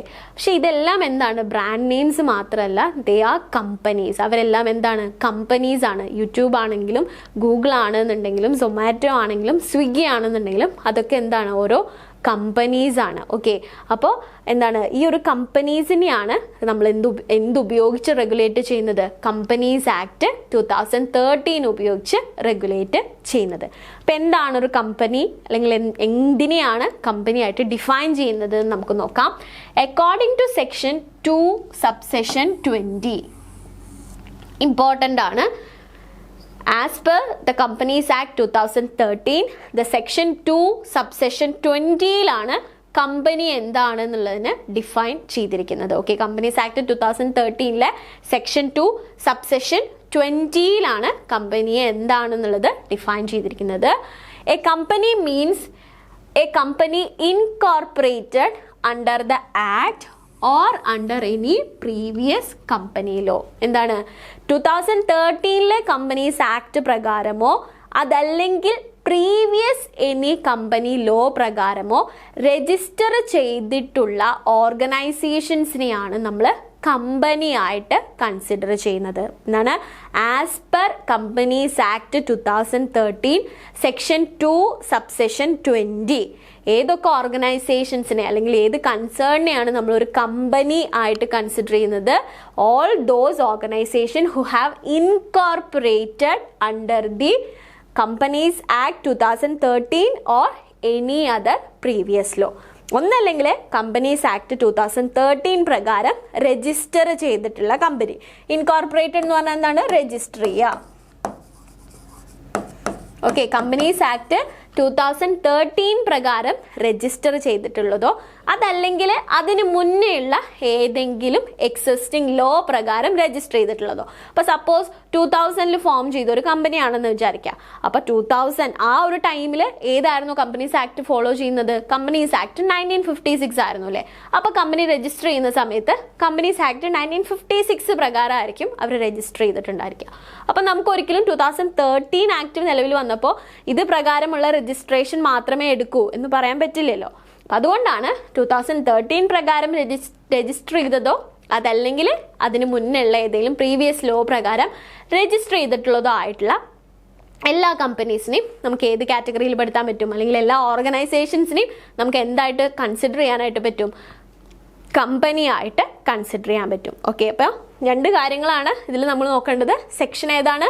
സെക്ഷൻ 2 സബ്സെഷൻ 20 ആണ് കമ്പനീസ് ആക്ട് 2013 വരുന്നത്. എല്ലാ തരത്തിലുള്ള കമ്പനീസും who has incorporated under companies act 2013 or any previous law, ഏതെങ്കിലും പ്രീവിയസ് ലോ പ്രകാരമോ കമ്പനീസ് ആക്ട് 2013 പ്രകാരമോ രജിസ്റ്റർ ചെയ്തിട്ടുള്ളതായിരിക്കണം. എങ്കിൽ മാത്രമേ അതിനെ കമ്പനി എന്നുള്ള പേരിൽ നമുക്ക് വിളിക്കാനായിട്ട് സാധിക്കുള്ളൂ. A company means association of person. ഇതാണ് അതിൻ്റെ ഡെഫിനിഷൻ. ഇനി എന്താണ് അതിൻ്റെ മീനിങ് നോക്കാം. A company means association of persons registered under the companies act and formed for the purpose of undertaking some specific objectives. It is an association of person. ഒരു group of people കൂടിയിട്ടായിരിക്കും ഈ ഒരു company form ചെയ്തിട്ടുണ്ടായിരിക്കുക. And അത് അവരെന്ത് ചെയ്തിട്ടുണ്ടായിരിക്കും? Register ചെയ്തിട്ടുണ്ടായിരിക്കും. As per the companies act register ചെയ്തിട്ടുണ്ടായിരിക്കും. ആൻഡ് ഇങ്ങനെ ഫോം ചെയ്യുന്നതിന് എന്തുണ്ടായിരിക്കും, ഒരു സ്പെസിഫിക് ഒബ്ജക്റ്റീവ്. ഇപ്പം എന്താണ്, ഇപ്പോൾ ഒരു ടെലികോം ഇൻഡസ്ട്രിയിലെ ഒരു കമ്പനി സ്റ്റാർട്ട് ചെയ്യുകയാണെന്നുണ്ടെങ്കിൽ അവരുടെ ഒബ്ജക്റ്റീവ് എന്താണ്, ടെലികമ്മ്യൂണിക്കേഷൻ റിലേറ്റഡ് ആയിട്ടുള്ള കാര്യങ്ങളായിരിക്കും അല്ലേ. അതല്ലെങ്കിൽ ഇപ്പോൾ ഒരു IT കമ്പനി സ്റ്റാർട്ട് ചെയ്യുകയാണെന്നുണ്ടെങ്കിൽ എന്താണ്, അത് റിലേറ്റഡ് ആയിട്ടുള്ള സോഫ്റ്റ്വെയർസിൻ്റെ ഡെവലപ്മെൻറ്റ്സ്, അതിൻ്റെ ടേക്ക് കെയർ സർവീസസ് കാര്യങ്ങളൊക്കെ ആയിരിക്കും ആ ഒരു കമ്പനിയുടെ ഒബ്ജക്റ്റീവ് അല്ലേ. അപ്പം ഇത്തരത്തിൽ ഒരു നമ്പർ ഓഫ് പീപ്പിൾ എന്താണ്, ഒരു കമ്പനീസ് ആക്ടിൻ്റെ അണ്ടറിൽ രജിസ്റ്റർ ചെയ്തിട്ട് സ്റ്റാർട്ട് ചെയ്യുന്ന ഒരു ഗ്രൂപ്പ് അല്ലെങ്കിൽ ഓർഗനൈസേഷനെയാണ് നമ്മൾ കമ്പനി എന്ന് പറയുന്നത്. And it is a legal entity formed by group of individuals. നമ്മൾ പറഞ്ഞു നമ്പർ ഓഫ് പീപ്പിൾ അല്ലെങ്കിൽ ഒരു ഗ്രൂപ്പ് ഓഫ് ഇൻഡിവിജ്വൽസ് ആയിരിക്കും കമ്പനി സ്റ്റാർട്ട് ചെയ്യുന്നതെന്ന് പറഞ്ഞു. പക്ഷേ ഇത്തരത്തിൽ ഗ്രൂപ്പ് ഓഫ് ഇൻഡിവിജ്വൽസ് കൂടി ചേർന്ന് സ്റ്റാർട്ട് ചെയ്യുന്നതാണെങ്കിലും company has a special legal existence. ഒരു എക്സാമ്പിൾ പറയുകയാണെങ്കിൽ ഇപ്പോൾ 7 ആളുകൾ കൂടിയിട്ട്, ഓക്കെ, 7 പേഴ്സൺസ് കൂടിയിട്ട് ഒരു കമ്പനി സ്റ്റാർട്ട് ചെയ്യാണ്, AB ലിമിറ്റഡ്. ഓക്കെ, ഒരു 7 വ്യക്തികൾ കൂടിയിട്ട് 7 പേഴ്സൺസ് കൂടിയിട്ട് ഒരു കമ്പനി സ്റ്റാർട്ട് ചെയ്യാണ്. കമ്പനി സ്റ്റാർട്ട് ചെയ്യാനായിട്ട് തീരുമാനിച്ചു. അപ്പോൾ അവർ കമ്പനീസ് ആക്ട് 2013 പ്രകാരം അതിന് രജിസ്ട്രേഷൻ എടുത്തു. അപ്പോൾ അവരതിന് ഇട്ട പേരാണ് AB ലിമിറ്റഡ്. അപ്പോൾ ഇവിടെ ഇപ്പോൾ ടോട്ടൽ നമ്പർ ഓഫ് പേഴ്സൺസ് എന്ന് പറഞ്ഞു കഴിഞ്ഞാൽ ആക്ച്വലി 8 ആണ്. ഓക്കെ, 7 പേര് കൂടിയിട്ട് ഒരു കമ്പനി സ്റ്റാർട്ട് ചെയ്ത് കഴിഞ്ഞ് കഴിഞ്ഞാൽ അണ്ടർ കമ്പനീസ് ആക്ട് രജിസ്ട്രേഷൻ എടുത്തു കഴിഞ്ഞ് കഴിഞ്ഞാൽ ഈ കമ്പനിക്ക് എന്തുണ്ട്, ഒരു സ്പെഷ്യൽ ലീഗൽ എക്സിസ്റ്റൻസ് ഉണ്ട്. എന്താണ്, AB ലിമിറ്റഡ് എന്ന് പറയുന്നത് എന്താണ്, ലോ പ്രകാരം ഒരു സ്പെഷ്യൽ എക്സിസ്റ്റൻസ് ഉള്ള അല്ലെങ്കിൽ ലീഗൽ എക്സിസ്റ്റൻസ് ഉള്ള ഒരു ആർട്ടിഫിഷ്യൽ പേഴ്സൺ ആണ്. ഓക്കെ, ഇപ്പോൾ ഈ 7 പേരെ കൂടാതെ അവിടെ ആര് കൂടി എക്സിസ്റ്റ് ആവുകയാണ്, AB ലിമിറ്റഡ് എന്ന് പറയുന്ന ഒരു ആർട്ടിഫിഷ്യൽ പേഴ്സൺ കൂടി അവിടെ എക്സിസ്റ്റ് ആവുകയാണ്. അപ്പോൾ എങ്ങനെയാണ് ഈ ഒരു ആർട്ടിഫിഷ്യൽ പേഴ്സൺ എന്നുള്ള രീതിയിൽ കമ്പനി വരുന്നത് എന്നുള്ളത് നമുക്ക് ഫീച്ചേഴ്സ് നോക്കുമ്പോൾ ക്ലിയർ ആയിട്ട് മനസ്സിലാവും കേട്ടോ. ഓക്കെ, അപ്പോൾ it has a legal entity. അപ്പോൾ കമ്പനിക്ക് എന്തുണ്ട്, ലീഗൽ എൻറ്റിറ്റി ഉണ്ട്. ഓക്കെ, കമ്പനീസിന് മാത്രമാണ് ഈ ഒരു ലീഗൽ എക്സിസ്റ്റൻസ് കിട്ടുന്നത്.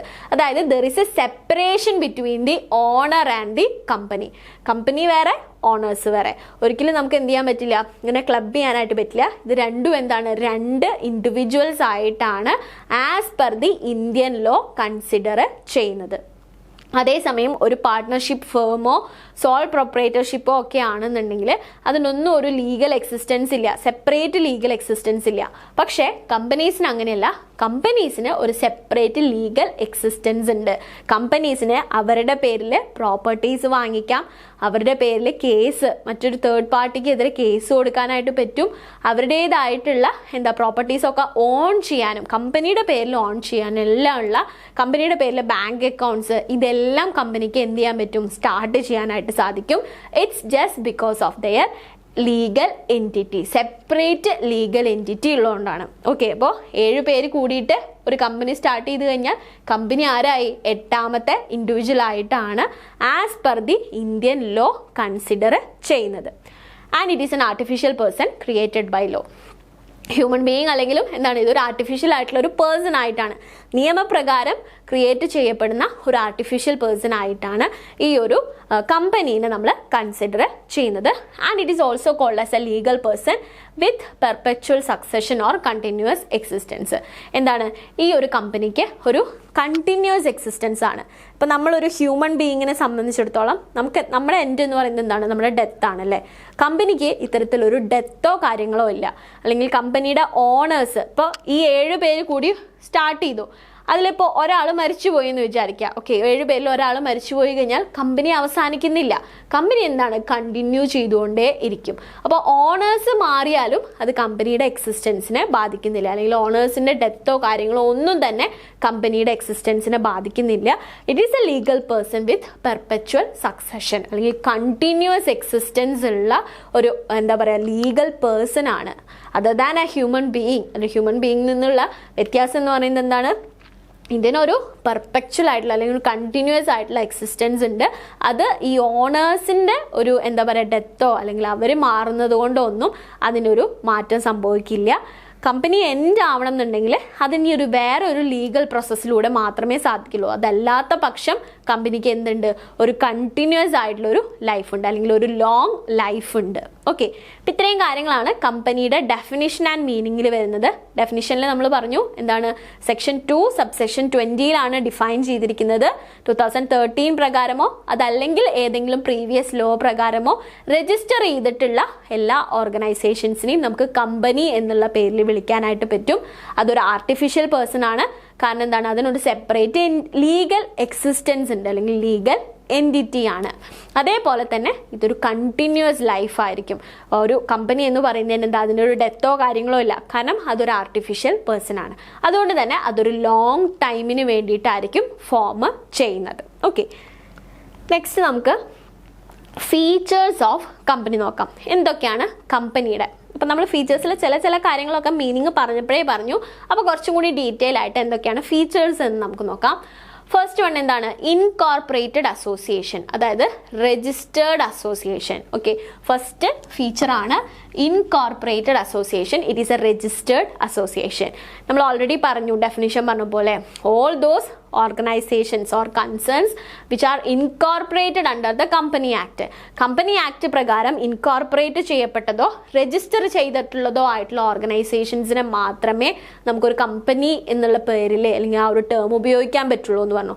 അത് തന്നെയാണ് ഒന്നാമത്തെ feature. It should be an incorporated association or it should be an registered association. So registration under the companies act. അപ്പോൾ AB ലിമിറ്റഡ് എന്നുള്ള പറഞ്ഞ ഒരു കമ്പനി സ്റ്റാർട്ട് ചെയ്യണമെന്നുണ്ടെങ്കിൽ ഫസ്റ്റ് അവരെന്ത് ചെയ്യണം, കമ്പനീസ് ആക്ട് പ്രകാരം ആ ഒരു AB ലിമിറ്റഡിനെ രജിസ്റ്റർ ചെയ്തിട്ടുണ്ടായിരിക്കണം. Okay, A joint stock company may be incorporated under either as a private or public company. ഇനി ഇങ്ങനെ രജിസ്റ്റർ ചെയ്യുന്ന സമയത്ത് അവർക്ക് പ്രൈവറ്റ് കമ്പനി ആയിട്ടോ പബ്ലിക് കമ്പനി ആയിട്ടോ രജിസ്റ്റർ ചെയ്യാനായിട്ട് സാധിക്കും. ഇത് നമ്മൾ ഡീറ്റെയിൽ ആയിട്ട് വരുന്ന ക്ലാസ്സിൽ നോക്കും, ഏതൊക്കെ ടൈപ്സ് ഓഫ് കമ്പനി ഉണ്ട്, ഓരോ ടൈപ്പിലെയും ഫീച്ചേഴ്സ് എന്താണ്, എങ്ങനെയാണ് ഒരു കമ്പനി പ്രൈവറ്റ് ആകുന്നത് പബ്ലിക് ആകുന്നത് നമ്മൾ ഡീറ്റെയിൽ ആയിട്ട് നോക്കാം. ഓക്കെ, അപ്പോൾ ഫസ്റ്റത്തെ ഫീച്ചറിൽ എന്താ പറയുന്നത്, രജിസ്ട്രേഷൻ ഉണ്ടായിരിക്കണം. ആ രജിസ്റ്റർ ചെയ്യുന്ന സമയത്ത് തന്നെ അവരുടെ ടൈപ്പ് അവർ ഫിക്സ് ചെയ്യും, പബ്ലിക് വേണോ പ്രൈവറ്റ് വേണോ എന്നുള്ളത് ഫിക്സ് ചെയ്യും. And minimum number of persons required for the purpose of incorporation. ഇനി ഇത്തരത്തിൽ ഒരു കമ്പനി രജിസ്റ്റർ ചെയ്യണം എന്നുണ്ടെങ്കിൽ അവിടെ ഒരു ലീഗൽ റിക്വയർമെന്റ് ഉണ്ട്. Legal requirement of minimum number of people, minimum number of persons എത്രയാവണം എന്നുള്ളൊരു ലീഗൽ റിക്വയർമെന്റ് ഉണ്ട്. അപ്പം അത് പബ്ലിക് കമ്പനി ആണെങ്കിൽ 7 പേരുണ്ടെങ്കിൽ മാത്രമേ ഒരു കമ്പനി സ്റ്റാർട്ട് ചെയ്യാനായിട്ട് പറ്റുള്ളൂ. ഓക്കെ, അപ്പോൾ as per Indian companies act അല്ലെങ്കിൽ ഇന്ത്യൻ കമ്പനി ലോ പ്രകാരം ഒരു കമ്പനി സ്റ്റാർട്ട് ചെയ്യാനായിട്ട് മിനിമം നമ്പർ ഓഫ് പേഴ്സൺസ് ഉണ്ട്. അപ്പോൾ അതൊരു പബ്ലിക് കമ്പനി ആയിട്ടാണ് നിങ്ങൾ സ്റ്റാർട്ട് ചെയ്യുന്നതെന്നുണ്ടെങ്കിൽ 7 പേരെങ്കിലും ഉണ്ടെങ്കിൽ ആ ഒരു കമ്പനി സ്റ്റാർട്ട് ചെയ്യാനായിട്ട് സാധിക്കുള്ളൂ. 7 പേര് കൂടി ചേർന്നിട്ട് അല്ലെങ്കിൽ അവരുടെ ഓണർഷിപ്പോട് കൂടിയിട്ട് കമ്പനി സ്റ്റാർട്ട് ചെയ്യാൻ പറ്റുള്ളൂ. സപ്പോസ് അവിടെ 6 പേരേ ഉള്ളൂ, അവർക്ക് പബ്ലിക് കമ്പനി ആയിട്ട് രജിസ്റ്റർ ചെയ്യണം എന്ന് പറഞ്ഞു കഴിഞ്ഞാൽ അത് പോസിബിൾ അല്ല. There should be 7 people. Okay, public company ആണെങ്കിൽ എത്ര പേരാണ് വേണ്ടത്? 7. ഇമ്പോർട്ടൻ്റ് ആണ്. പബ്ലിക് കമ്പനി സ്റ്റാർട്ട് ചെയ്യണം, പബ്ലിക് കമ്പനി ആയിട്ട് കമ്പനി രജിസ്റ്റർ ചെയ്യണം എന്നുണ്ടെങ്കിൽ മിനിമം നമ്പർ ഓഫ് പേഴ്സൺസ് എന്ന് പറയുന്നത് 7 ആണ്. ഓക്കെ, ഇനി പ്രൈവറ്റ് കമ്പനി ആയിട്ടാണ് സ്റ്റാർട്ട് ചെയ്യുന്നതെന്നുണ്ടെങ്കിലോ 2 ആണ് അവിടെ minimum number of persons. Okay, അപ്പം നിങ്ങൾക്ക് രജിസ്റ്റർ ചെയ്യേണ്ടത് ഒരു പ്രൈവറ്റ് കമ്പനി ആയിട്ട് രജിസ്റ്റർ ചെയ്താൽ മതി എന്നുണ്ടെങ്കിൽ 2 പേര് മാത്രം മതി. ഓക്കെ, 2 പേര് ഓണേഴ്സ് ആയിട്ട് ഉണ്ടെങ്കിൽ നമുക്ക് എന്തായിട്ട് സ്റ്റാർട്ട് ചെയ്യാം, ഒരു പ്രൈവറ്റ് കമ്പനി ആയിട്ട് സ്റ്റാർട്ട് ചെയ്യാം. അപ്പം നിങ്ങൾക്ക് പബ്ലിക്കിൻ്റെയും പ്രൈവറ്റിൻ്റെയും ഒക്കെ ഫീച്ചേഴ്സ് പറയുമ്പോൾ മനസ്സിലാവും എപ്പോഴാണ് ഒരു കമ്പനി പ്രൈവറ്റ് ആക്കിയിട്ട് തുടങ്ങണത്, അല്ലെങ്കിൽ പ്രൈവറ്റ് ആക്കുമ്പോൾ ഉള്ള പ്രശ്നങ്ങൾ, അല്ലെങ്കിൽ പബ്ലിക് ആക്കുമ്പോൾ ഉള്ള ഫീച്ചേഴ്സ് കാര്യങ്ങളൊക്കെ നമ്മൾ ഡീറ്റെയിൽ ആയിട്ട് പറയും കേട്ടോ. ഓക്കെ, അപ്പോൾ പ്രൈവറ്റ് കമ്പനി ആയിട്ടാണ് രജിസ്റ്റർ ചെയ്യേണ്ടതെന്നുണ്ടെങ്കിൽ മിനിമം നമ്പർ ഓഫ് പേഴ്സൺസ് എത്രയാണ്? 2 ആയിരിക്കും. Then we have another option 1 person company. 2013 companies act നിലവിൽ വന്നതിന് ശേഷം വന്നിട്ടുള്ള ഒരു ടൈപ്പ് ഓഫ് കമ്പനിയാണ് 1 പേഴ്സൺ കമ്പനി. അതുവരെയും ഇന്ത്യയിൽ ഇത് എക്സിസ്റ്റിംഗ് ആയിരുന്നില്ല. ഓക്കെ, 1956 ആക്ട് പ്രകാരം ഇങ്ങനെ 1 പേഴ്സൺ കമ്പനി എന്ന് പറയുന്ന ഒരു കോൺസെപ്റ്റ് ഉണ്ടായിരുന്നില്ല, സോൾ പ്രൊപ്പറേറ്റർഷിപ്പ് മാത്രമായിരുന്നു. പക്ഷേ 2013 കമ്പനീസ് ആക്ടിലാണ് ആദ്യമായിട്ട് 1 പേഴ്സൺ കമ്പനി, OPC എന്നും പറയാം, 1 പേഴ്സൺ കമ്പനി എന്ന് പറയുന്ന ഒരു കോൺസെപ്റ്റ് ആദ്യമായിട്ട് ഇൻട്രൊഡ്യൂസ് ചെയ്തത് 2013 ആക്ട് പ്രകാരമാണ്. അപ്പോൾ നിങ്ങൾ ഇനി ഒരു 1 പേഴ്സൺ കമ്പനി ആയിട്ടാണ് രജിസ്റ്റർ ചെയ്യുന്നതെന്നുണ്ടെങ്കിൽ അവിടെ ഒരു വ്യക്തിയുടെ മാത്രം 1 person ആണല്ലോ. അപ്പോൾ ഒരു ഇൻഡിവിജ്വൽ ഉണ്ടെങ്കിൽ നമുക്ക് കമ്പനി സ്റ്റാർട്ട് ചെയ്യാം. ഓക്കെ, അപ്പോൾ പബ്ലിക് ആണെങ്കിൽ 7 പേരുണ്ടായാലേ രജിസ്ട്രേഷൻ കിട്ടുള്ളൂ. പ്രൈവറ്റ് ആണെങ്കിൽ 2 പേരുണ്ടായ രജിസ്ട്രേഷൻ കിട്ടും. ദെൻ 1 person കമ്പനി ആണെങ്കിൽ ഒരു ഇൻഡിവിജ്വൽ മതി. ഓക്കെ, അപ്പോൾ ഇത്രയും കാര്യങ്ങളാണ് ഇൻകോർപ്പറേറ്റഡ് അസോസിയേഷൻ എന്ന് പറയുന്ന ഈ ഒരു ഹെഡിൽ പറയുന്നത്. എന്താണ് ഫസ്റ്റ് ഫീച്ചർ ആണ് incorporated association. That means it should have a registration under the companies act. Companies act പ്രകാരം രജിസ്ട്രേഷൻ എടുത്തിട്ടുണ്ടായിരിക്കണം. അപ്പോൾ അതിന് വേണ്ട minimum number of legal person റിക്വയർമെൻറ്റ്സും ആണ് നമ്മൾ പറഞ്ഞത്. നെക്സ്റ്റ് വരുന്ന ഫീച്ചറാണ്, ഓക്കെ ഇത് കഴിഞ്ഞിട്ടില്ല, an association of more than 10 person in the banking business. ഇനിയിപ്പോൾ ബാങ്കിങ് ആണെന്നുണ്ടെങ്കിൽ ബാങ്കിങ് സെക്ടറിൽ നിങ്ങളൊരു ഓർഗനൈസേഷൻ കമ്പനി സ്റ്റാർട്ട് ചെയ്യാനാണെങ്കിൽ മിനിമം 10 പേര് വേണം.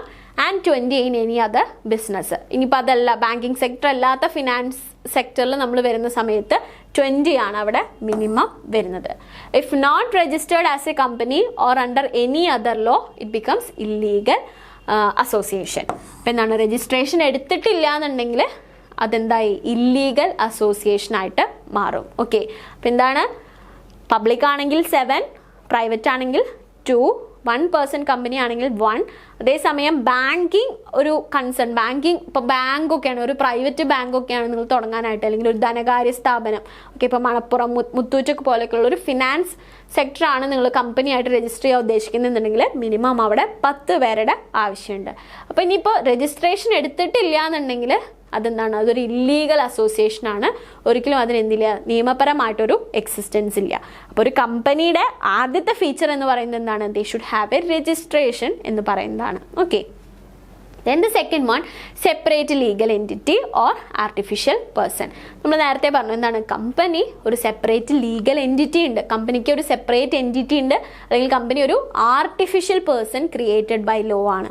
നമ്മൾ നേരത്തെ പറഞ്ഞല്ലോ, അപ്പോൾ 7 ആൾ കൂടിയിട്ട് AB ലിമിറ്റഡ് എന്ന് പറയുന്ന ഒരു കമ്പനി സ്റ്റാർട്ട് ചെയ്താൽ അവിടെ ആക്ച്വലി 8 പേരായി. AB ലിമിറ്റഡ് എന്ന് പറയുന്നത് എന്താണ്, 8ാമത്തെ ഒരു ആർട്ടിഫിഷ്യൽ പേഴ്സൺ ആയിട്ടാണ് ലോ കൺസിഡർ ചെയ്യുക. Okay, a company is an artificial person created by law. എന്താണ്, ഇതൊരു ആർട്ടിഫിഷ്യൽ പേഴ്സൺ ആണ്, ഒരു ഇൻഡിവിജ്വലിനായിട്ട് തന്നെയാണ് കൺസിഡർ ചെയ്യുന്നത്. അതുകൊണ്ട് തന്നെ അവർക്ക് എന്താണ് സെപ്പറേറ്റ് ഒരു എൻറ്റിറ്റി ഉണ്ട്. ഈ ഓണേഴ്സിൽ നിന്ന് മാറിയിട്ട് ഒരു സെപ്പറേറ്റ് എൻറ്റിറ്റി ഉണ്ട്. A company formed and registered under the companies act is distinct legal entity.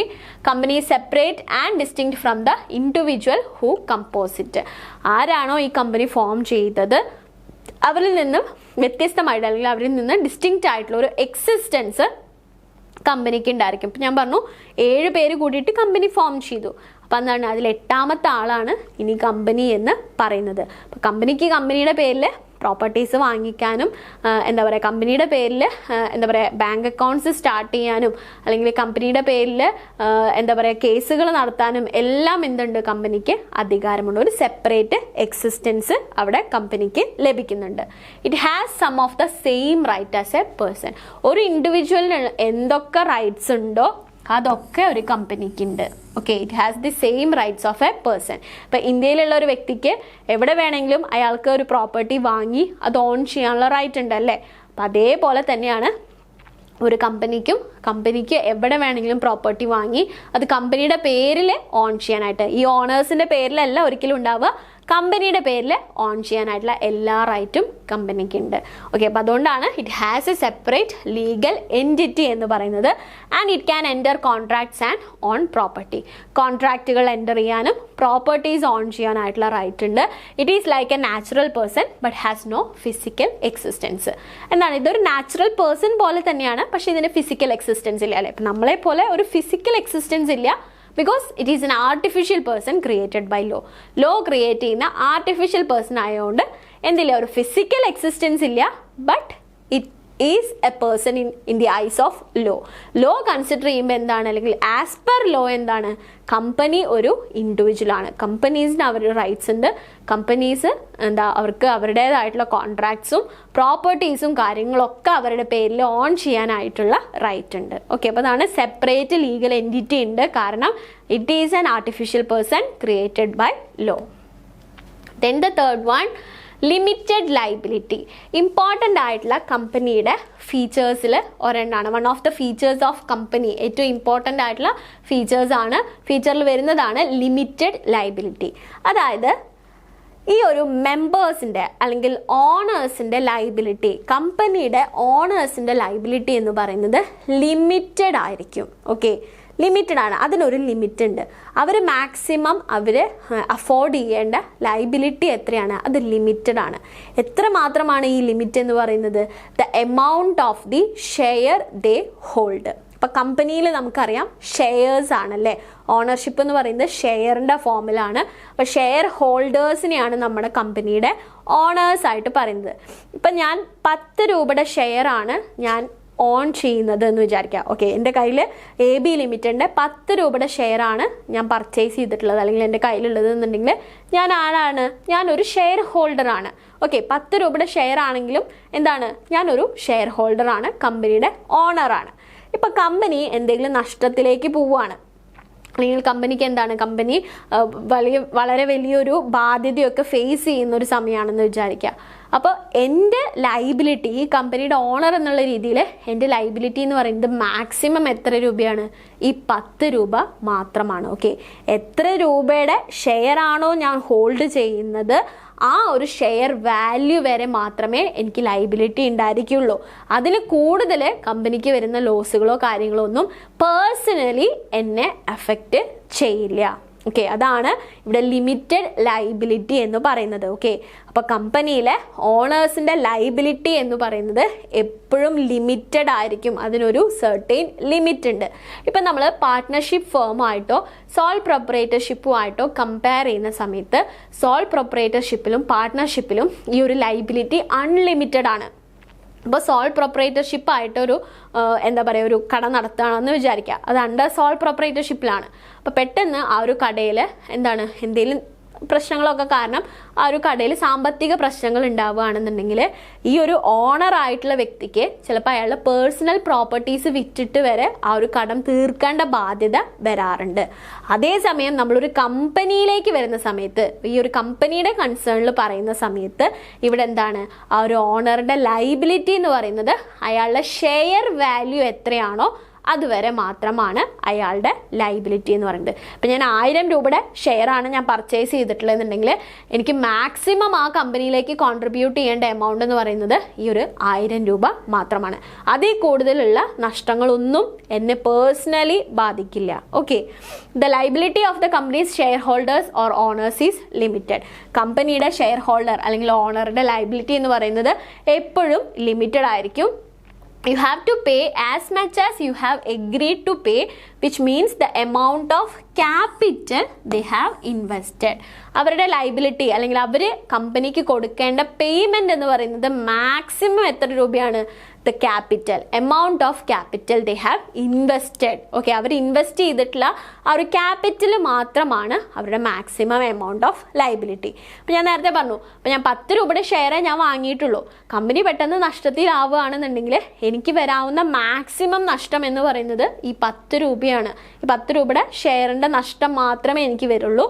Personal liabilities ഒന്നും തന്നെ വരില്ല. The liability of the member is limited to the extent of par value of the shares taken by them. അപ്പോൾ എന്താണ് liability എന്ന് പറയുന്നത്? ആ ഒരു ഷെയറിൻ്റെ par value വരെ മാത്രമേ ഉള്ളൂ. 10 രൂപയുടെ ഷെയർ ആണെങ്കിൽ 10 രൂപയായിരിക്കും ലൈബിലിറ്റി. 10,000 രൂപയുടെ ഷെയർ ആണെന്നുണ്ടെങ്കിലോ 10,000 രൂപയായിരിക്കും ലൈബിലിറ്റി. അതിൽ കൂടുതൽ എന്ത് വരില്ല? കമ്പനി ഓണേഴ്സിന് ലൈബിലിറ്റി വരില്ല. അതായത് അവരുടെ പേഴ്സണൽ പ്രോപ്പർട്ടീസും കാര്യങ്ങളും ഒന്നും എന്താവില്ല, ഈ ഒരു കമ്പനിയുടെ നഷ്ടം നികത്താൻ വേണ്ടിയിട്ട് ഉപയോഗിക്കേണ്ട ആവശ്യമില്ല. ഇപ്പോൾ 10,000 രൂപയുടെ ഷെയർ വാങ്ങിയിട്ട് അവരതിൽ 500 രൂപയെ കൊടുത്തിട്ടുള്ളൂ എന്ന് വിചാരിക്കുക. ഓക്കെ, 10,000 രൂപയുടെ ഷെയർസാണ് പർച്ചേസ് ചെയ്തിരിക്കുന്നത്. പക്ഷേ എന്താണ്, നമുക്കറിയാലേ ഫസ്റ്റ് കോള് സെക്കൻഡ് കോള് അങ്ങനെയൊക്കെയല്ലേ പേയ്മെൻറ്റ് നടത്തുക. 500 രൂപയെ കൊടുത്തിട്ടുള്ളൂ എന്നുണ്ടെങ്കിൽ കമ്പനി നഷ്ടത്തിലാകുന്ന സമയത്ത് ഈ ഒരു ബാലൻസ് 9,500 കൂടി കൊടുക്കാൻ ഇവർക്ക് ബാധ്യതയുണ്ട്. അതല്ലാതെ ഇവർക്ക് എന്ത് ചെയ്യേണ്ട, ഒരു ഫർദർ പേയ്മെൻറ്റ് നടത്തണ്ട. Private assets of the members are not liable for discharging the ഡെപ്റ്റ് ഓഫ് ദ കമ്പനി. കമ്പനിക്ക് വരുന്ന കടങ്ങൾ നികത്താൻ അല്ലെങ്കിൽ അത് ആ ഒരു ഡെപ്റ്റ് സെറ്റിൽ ചെയ്യാൻ ഒരിക്കലും ഈ മെമ്പേഴ്സിൻ്റെ പ്രൈവറ്റ് അസറ്റ്സ് ഉപയോഗിക്കേണ്ട ആവശ്യം വരുന്നില്ല. ഓക്കെ, കമ്പനി വേറെ, ഓണേഴ്സിൻ്റെ എക്സിസ്റ്റൻസ് വേറെ. മാക്സിമം ഓണറിൻ്റെ ലൈബിലിറ്റി എന്ന് പറയുന്നത് എത്ര മാത്രമായിരിക്കും? അവരെടുക്കുന്ന അവർ ഇൻവെസ്റ്റ് ചെയ്യുന്ന ആ ഒരു ക്യാപിറ്റൽ എമൗണ്ട് മാത്രമായിരിക്കും അവരുടെ നഷ്ടം എന്ന് പറയുന്നത്. ഓക്കെ, ഇതാണ് മൂന്നാമത്തെ ഫീച്ചർ, ലിമിറ്റഡ് ലയബിലിറ്റി ആയിരിക്കും. Then the fourth one, separate property. Okay, നമ്മൾ നേരത്തെ പറഞ്ഞു സെപ്പറേറ്റ് പ്രോപ്പർട്ടി ഓൺ ചെയ്യാനായിട്ടുള്ള അധികാരം ആർക്കുണ്ട്? കമ്പനീസിനുണ്ട്. Being a legal person can own property in its own name. കമ്പനിക്ക് എന്ത് ചെയ്യാം? കമ്പനിയുടെ പേരിൽ പ്രോപ്പർട്ടീസ് ഓൺ ചെയ്യാം. ഇപ്പോൾ AB ലിമിറ്റഡ് കമ്പനി 7 പേര് കൂടി ചേർന്നാലും ഇപ്പോൾ കമ്പനിയുടെ ആവശ്യത്തിനായിട്ട് ഒരു ബിൽഡിംഗ് വാങ്ങുകയാണ്. അപ്പോൾ അത് ഈ 7 പേരുടെ പേരിലല്ല വാങ്ങിക്കുക, കമ്പനിയുടെ പേരിലാണ് വാങ്ങിക്കുക. Because company is a legal person or artificial person. അതുകൊണ്ട് തന്നെ അതിന് പ്രോപ്പർട്ടീസ് ഓൺ ചെയ്യാനായിട്ട് സാധിക്കും. The property of the company will not be considered as the joint property of the members constituting the company, although the capital and assets of the company are contributed by the member. അപ്പം എന്താണ്, കമ്പനിയുടെ പ്രോപ്പർട്ടീനെ ഒരിക്കലും മെമ്പേഴ്സിൻ്റേതുമായിട്ടൊരു joint ആയിട്ടല്ല consider ചെയ്യുക. Okay, ഇപ്പം 2 പേര് ചേർന്നിട്ടുള്ള private company അവർക്ക് സ്വന്തമായിട്ടൊരു ബിൽഡിംഗ് വാങ്ങിക്കുകയാണ് കമ്പനിക്ക് വേണ്ടിയിട്ട്. അത് കമ്പനിയുടെ പേരിലാണെന്നുണ്ടെങ്കിൽ ഒരിക്കലും ഈ 2 വ്യക്തികളുടെ ജോയിൻറ്റ് പ്രോപ്പർട്ടി ആയിട്ട് അതിനെ കൺസിഡർ ചെയ്യാൻ പറ്റില്ല. കമ്പനിയുടെ പ്രോപ്പർട്ടി വേറെ, ഓണേഴ്സിൻ്റെ പ്രോപ്പർട്ടി വേറെ. ഓക്കെ, അപ്പോൾ അതൊരു സെപ്പറേറ്റ് പ്രോപ്പർട്ടി ആയിട്ടാണ് കൺസിഡർ ചെയ്യുന്നത്. ദെൻ പെർപെച്വൽ സക്സഷൻ, അതും നമ്മൾ പറഞ്ഞു എന്താണ്, continuous existence.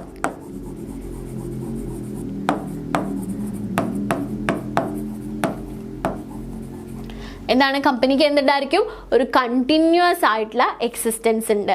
Other than A normal human being. നമ്മുടെയൊക്കെ ഒരു നമ്മുടെയൊക്കെ ലൈഫ് സ്പാൻ ഉണ്ടല്ലേ, നമുക്കൊരു ലൈഫ് ലിമിറ്റ് ഉണ്ട്. മാക്സിമം പോയി കഴിഞ്ഞാൽ ഒരു 100 years, അല്ലെങ്കിൽ മാക്സിമം പോയി കഴിഞ്ഞാൽ ഒരു 75 years, ആ ഒരു ലൈഫ് സ്പാൻ ഉണ്ട്.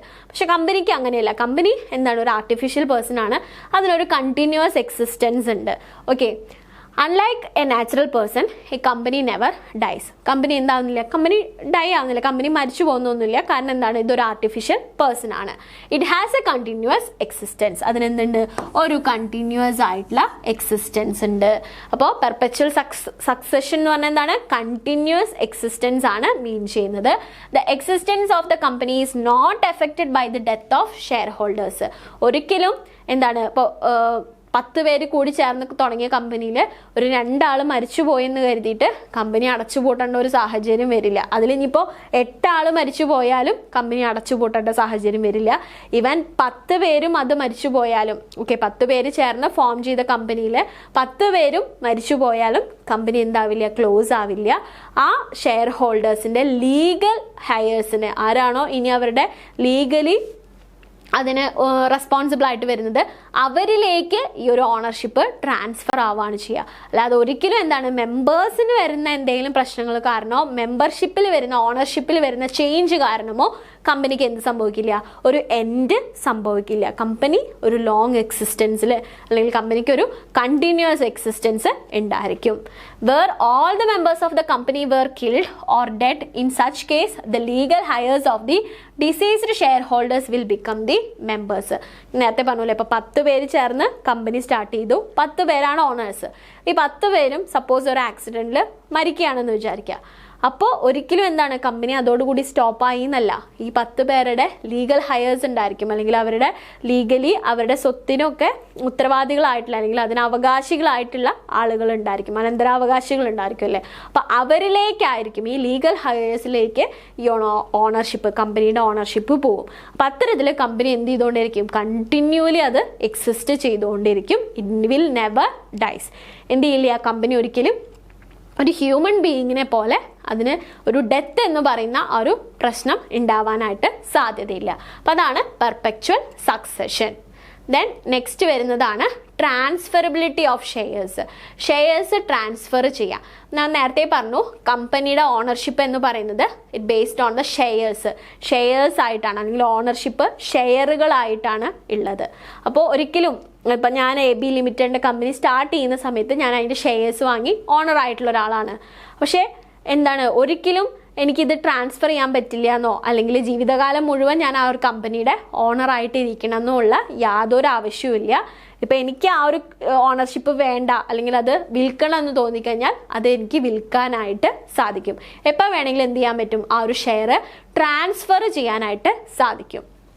Under section 56 of the shares of the company are freely transferable and can be sold or purchased in the market. എന്നാണ് സെക്ഷൻ 56 പ്രകാരം കമ്പനീസ് ആക്ട് 2013 സെക്ഷൻ 56 പ്രകാരം എന്ത് ചെയ്യാൻ പറ്റും?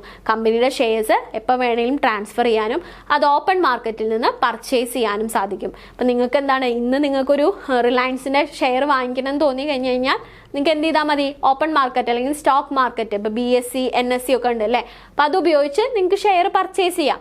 എന്നിട്ട് പർച്ചേസ് ചെയ്തിട്ട് അന്ന് നിങ്ങൾക്ക് തോന്നുകയാണ് ഇത് നിങ്ങൾ എന്താ വിചാരിച്ച പോലെ നിങ്ങൾക്ക് ലാഭം ജനറേറ്റ് ചെയ്യാൻ പോകുന്നില്ല, നഷ്ടത്തിലാണെന്ന് തോന്നുമ്പോൾ നിങ്ങൾക്ക് എപ്പോൾ വേണേലും അത് വിൽക്കാനുമായിട്ടുള്ള എല്ലാ റൈറ്റ്സും അവൈലബിൾ ആണ്. In case of public company shares are freely transferable. Okay, അപ്പോൾ ഇതിൽ തന്നെ പബ്ലിക് കമ്പനി ആണെന്നുണ്ടെങ്കിൽ ഷെയർസ് ആർ ഫ്രീലി ട്രാൻസ്ഫറബിൾ ആണ്, യാതൊരു തരത്തിലുള്ള റെസ്ട്രിക്ഷൻസും ഇല്ല. പക്ഷെ അതേസമയം പ്രൈവറ്റ് കമ്പനി ആണെന്നുണ്ടെങ്കിൽ there are certain restrictions. Okay, public company ആണെന്നുണ്ടെങ്കിൽ യാതൊരു തരത്തിലുള്ള ലീഗൽ റെസ്ട്രിക്ഷൻസും ഇല്ല. പക്ഷെ പ്രൈവറ്റ് കമ്പനി ആകുമ്പോൾ ചില റെസ്ട്രിക്ഷൻസ് ഉണ്ട്, പക്ഷെ പ്രൊഹിബിഷൻ അല്ല. എന്താ, ഒരിക്കലും പ്രൈവറ്റ് കമ്പനിയുടെ ഷെയർസ് ട്രാൻസ്ഫർ ചെയ്യാൻ പറ്റില്ല എന്നല്ല, അതിന് പക്ഷെ കുറച്ച് റെസ്ട്രിക്ഷൻസ് ഉണ്ട്, കുറച്ച് റൂൾസ് ആൻഡ് റെഗുലേഷൻസ് ഉണ്ട്. അപ്പോൾ അതൊക്കെ ഫുൾഫിൽ ചെയ്യുമ്പോൾ മാത്രമേ പ്രൈവറ്റ് കമ്പനിയുടെ ഷെയർസ് നമുക്ക് ട്രാൻസ്ഫർ ചെയ്യാനായിട്ട് സാധിക്കുള്ളൂ. പക്ഷെ പബ്ലിക് കമ്പനി ആണെന്നുണ്ടെങ്കിൽ ഇപ്പം എനിക്ക് വിൽക്കണം എന്ന് തോന്നിയാൽ എനിക്ക് വിൽക്കാം, അല്ലെങ്കിൽ ഇപ്പം എനിക്ക് പർച്ചേസ് ചെയ്യണം എന്ന് തോന്നിയാൽ പർച്ചേസ് ചെയ്യാം. പക്ഷെ പ്രൈവറ്റ് കമ്പനി ആകുമ്പോൾ അതിന് കുറച്ച് ലീഗൽ ഫോർമാലിറ്റീസ് ഉണ്ട് ഈ ഒരു ഷെയർ ട്രാൻസ്ഫർ ചെയ്യുന്നതിന്. Share holders of public company can transfer the shares as per the rules laid on in the articles of association. കമ്പനിയുടെ ആർട്ടിക്കിൾസിൽ പറയുന്ന പ്രകാരം അവർക്ക് ഫ്രീ ആയിട്ട് ട്രാൻസ്ഫർ ചെയ്യാം, അതിന് യാതൊരു റെസ്ട്രിക്ഷൻസും വരുന്നില്ല. അതേസമയം പ്രൈവറ്റ് കമ്പനി ആണെങ്കിൽ there are certain restrictions but not prohibition.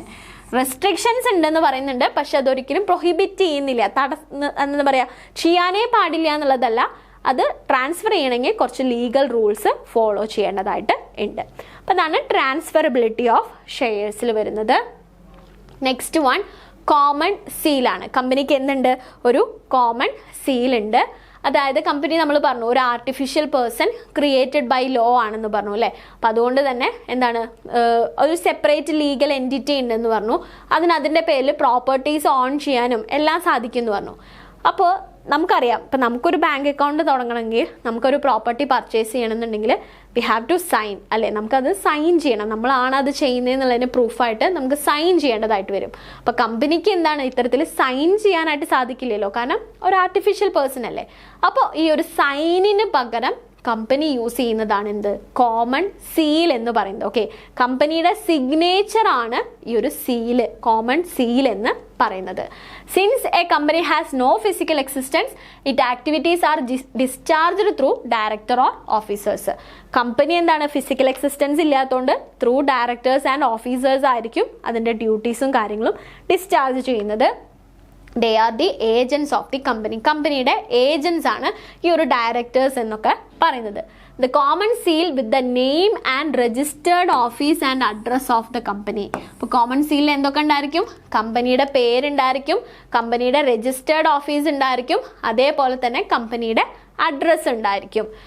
On its used as the authentication for all the important documents and contracts executed by the company. Company execute ചെയ്യുന്ന എല്ലാ കോൺട്രാക്റ്റുകളെയും എല്ലാ ഡോക്യുമെൻസിനെയും ഓതൻറ്റിക്കേറ്റ് ചെയ്യാൻ വേണ്ടിയിട്ട് ഉപയോഗിക്കുന്ന കമ്പനിയുടെ കൈൻഡ് ഓഫ് സിഗ്നേച്ചറിനെയാണ് നമ്മൾ seal എന്ന് പറയുന്നത്. ഓക്കെ, കമ്പനിക്ക് ലീഗൽ എക്സിസ്റ്റൻസ് ഉള്ളത് കൊണ്ടും സെപ്പറേറ്റ് എൻറ്റിറ്റി ആയതുകൊണ്ടും അവർക്ക് കമ്പനിക്ക് കോൺട്രാക്റ്റിൽ എൻ്റർ ചെയ്യാനും കോൺട്രാക്റ്റ് പ്രോപ്പർട്ടീസ് ഒക്കെ ഓൺ ചെയ്യാനും സാധിക്കും. അപ്പം ഇത്തരത്തിൽ പ്രോപ്പർട്ടീസും കോൺട്രാക്റ്റും ഒക്കെ ഓൺ ചെയ്യണമെന്നുണ്ടെങ്കിൽ അതിനെ ലീഗലി ഓതൻറ്റിക്കേറ്റ് ചെയ്യണം. അതിന് വേണ്ടിയിട്ടാണ് കമ്പനിയുടെ പേരും രജിസ്റ്റേർഡ് ഓഫീസും ഒക്കെ അടങ്ങുന്ന ഒരു സീല് നമ്മൾ യൂസ് ചെയ്യുന്നത്. Okay, the firm is an artificial entity and therefore cannot sign its name by itself. It creates the necessity of a common seal that can be used for representing the decisions made on behalf of the company. Artificial person ആണ്, physical existence ഇല്ല, പക്ഷേ എന്ത് ചെയ്യണം, അതിൻ്റെ decisions, കമ്പനിയുടെ decisions അത് represent ചെയ്യണം അല്ലേ. ഇപ്പം നമ്മൾ ഒരു കാര്യം സൈൻ ചെയ്ത് കൊടുക്കുമ്പോൾ നമ്മളത് അംഗീകരിക്കുന്നു എന്നുള്ളതാണല്ലേ നമ്മളതിൻ്റെ അർത്ഥം. അതേപോലെ കമ്പനിയുടെ ഡിസിഷൻസ് റെപ്രസെൻറ്റ് ചെയ്യാൻ ഓൺ ബിഹാഫ് ഓഫ് കമ്പനി നമ്മൾ യൂസ് ചെയ്യുന്നതാണ് എന്ത്? കോമൺ സീൽ എന്ന് പറയുന്നത്. അപ്പോൾ കമ്പനിയുടെ സിഗ്നേച്ചറാണ് കോമൺ സീല്. ഓക്കെ. അപ്പോൾ കമ്പനീസിന് മാത്രമാണ് ഇങ്ങനെ ഒരു കോമൺ സീല് അവൈലബിൾ ആയിട്ട് വരുന്നത്. Then capacity to sue and be sued. നമ്മൾ ഓൾറെഡി പറഞ്ഞു, it is a legal entity, it is a legal person or it is an artificial person. Company എന്താണ്, ഒരു ഇൻഡിവിജ്വൽ ആയിട്ട് തന്നെയാണ് ലോ കൺസിഡർ ചെയ്യുന്നത്. അതുകൊണ്ട് തന്നെ കമ്പനിക്ക് എന്തിനുള്ള അധികാരമുണ്ട്, ഇപ്പോൾ എന്തെങ്കിലും തരത്തിൽ കമ്പനിക്കെതിരെ ഒരു ഫ്രോഡ് ഒരു ഇൻഡിവിജ്വൽ കണ്ടക്ട് ചെയ്യാണ്. അതായത് ഇപ്പോൾ എന്തെങ്കിലും റോ മെറ്റീരിയൽസ് കൃത്യസമയത്ത് കൊടുത്തില്ല, അല്ലെങ്കിൽ പൈസ കൃത്യസമയത്ത് എന്താ പറയുക ഡെപ്റ്റേഴ്സ് കൊടുത്തില്ല, അപ്പം അങ്ങനത്തെ ഒക്കെ കേസിൽ, അല്ലെങ്കിൽ പ്രോപ്പർട്ടിക്ക് നമ്മൾ അഡ്വാൻസ് കൊടുത്തു, കമ്പനിയുടെ പേരിൽ ഒരു പ്രോപ്പർട്ടി പർച്ചേസ് ചെയ്യാനായിട്ട് അഡ്വാൻസ് കൊടുത്തു, പക്ഷെ കൃത്യസമയത്ത് ആ ഒരു പ്രോപ്പർട്ടി ട്രാൻസ്ഫർ നടന്നില്ല. അങ്ങനെ എന്ത് ഒരു പ്രശ്നം കമ്പനിക്ക് ഫേസ് ചെയ്യേണ്ടി വന്നാലും കമ്പനിക്ക് എന്തിനുള്ള അധികാരമുണ്ട്, അതിനെതിരെ കേസ് കൊടുക്കാനായിട്ട്, കമ്പനിയുടെ പേരിൽ തന്നെ കേസ് കൊടുക്കാനായിട്ടുള്ള അധികാരമുണ്ട്. അതേപോലെ തിരിച്ചും കമ്പനിയുടെ ഭാഗത്ത് നിന്ന് എന്തെങ്കിലും ഫ്രോഡോ കാര്യങ്ങളോ സംഭവിച്ചു കഴിഞ്ഞാൽ കമ്പനീനെ സ്യൂ ചെയ്യാനും ഒരു തേർഡ് പാർട്ടിക്ക് കഴിയും. ഓക്കെ, ഇപ്പോൾ എനിക്ക് കിട്ടിയ പ്രൊഡക്ട്സ് ഓക്കെ ക്വാളിറ്റി പോരാ, ഞാൻ AB ലിമിറ്റഡ് എന്ന് പറയുന്ന കമ്പനിയുടെ പ്രൊഡക്ട്സ് വാങ്ങിച്ചു, പക്ഷെ അതിൻ്റെ ക്വാളിറ്റി തീരെ പോരാ, ഞാൻ വിചാരിച്ച അത്ര ഇല്ല എന്നുണ്ടെങ്കിൽ എനിക്ക് കമ്പനിക്കെതിരെ കേസ് കൊടുക്കാം. ഞാൻ ആർക്കെതിരെയാണ് കേസ് കൊടുക്കുക, കമ്പനിക്കെതിരെയാണ് കൊടുക്കുക, ഓണേഴ്സിനെതിരെ അല്ല. ഓക്കെ, കമ്പനിക്കെതിരെയാണ് കേസ് കൊടുക്കുക. Okay, so there is a capacity to sue and be sued. നമുക്ക് സ്യൂ ചെയ്യാനും കമ്പനിക്ക് സ്യൂ ചെയ്യാനും കമ്പനീനെ സ്യൂ ചെയ്യാനുമായിട്ടുള്ള അധികാരം ആസ് പെർ ഇന്ത്യൻ ലോ ഉണ്ട്. As a company on incorporation become A separate and independent legal personality or an artificial person, so it can B sue and be SUD in its own name against third party. ഒരു third പാർട്ടിക്ക് against ആയിട്ട് sue ചെയ്യാനും sue ചെയ്യപ്പെടാനും company സാധിക്കും. കാരണം company ഒരു separate legal person ആണ്. Okay, next നമുക്ക് വരുന്നതാണ് ലിമിറ്റേഷൻസ് ഓഫ് ദി ആക്ഷൻസ്. അതായത് കമ്പനിയുടെ ആക്ഷൻസ് അല്ലെങ്കിൽ കമ്പനിയുടെ ആക്ടിവിറ്റീസ് എപ്പോഴും ലിമിറ്റ് ചെയ്യപ്പെടുന്നു through memorandum of association. Memorandum of association ഉപയോഗിച്ച് കമ്പനിയുടെ ആക്ടിവിറ്റീസിനെ ലിമിറ്റ് ചെയ്യാനായിട്ട് സാധിക്കും. കമ്പനിക്ക് മെയിനായിട്ട് 2 ഇമ്പോർട്ടൻറ്റ് ഡോക്യുമെൻറ്റ്സ് ആണുള്ളത്, memorandum of association and articles of association. Okay, ഒരു കമ്പനിയുടെ മോസ്റ്റ് ഇമ്പോർട്ടൻ്റ് ആയിട്ടുള്ള ഡോക്യുമെൻറ്റ്സ് ഏതൊക്കെയാണെന്ന് ചോദിച്ചു കഴിഞ്ഞാൽ ഈ 2 എണ്ണമാണുള്ളത്. ഒന്ന് മെമ്മോറാണ്ടം ഓഫ് അസോസിയേഷനും പിന്നെ ഒന്ന് ആർട്ടിക്കിൾസ് ഓഫ് അസോസിയേഷനും. അതിൽ മെമ്മോറാണ്ടം ഓഫ് അസോസിയേഷനാണ് എന്താണ് അവരുടെ എന്താ പറയുക റൂൾസും കാര്യങ്ങളൊക്കെ കൃത്യമായിട്ട് മെൻഷൻ ചെയ്തിരിക്കുന്നത്. The memorandum of association of the company regulates the powers and fixed the objects of the company and provide the basis upon which the entire structure of the company rests. അപ്പോൾ എന്താണ് memorandum of അസോസിയേഷനിലാണ് കമ്പനിയുടെ objective, കമ്പനിയുടെ rights, കമ്പനിയുടെ entire structure അത് fix ചെയ്തിരിക്കുന്നത് ഈ ഒരു memorandum of അസോസിയേഷനിലായിരിക്കും.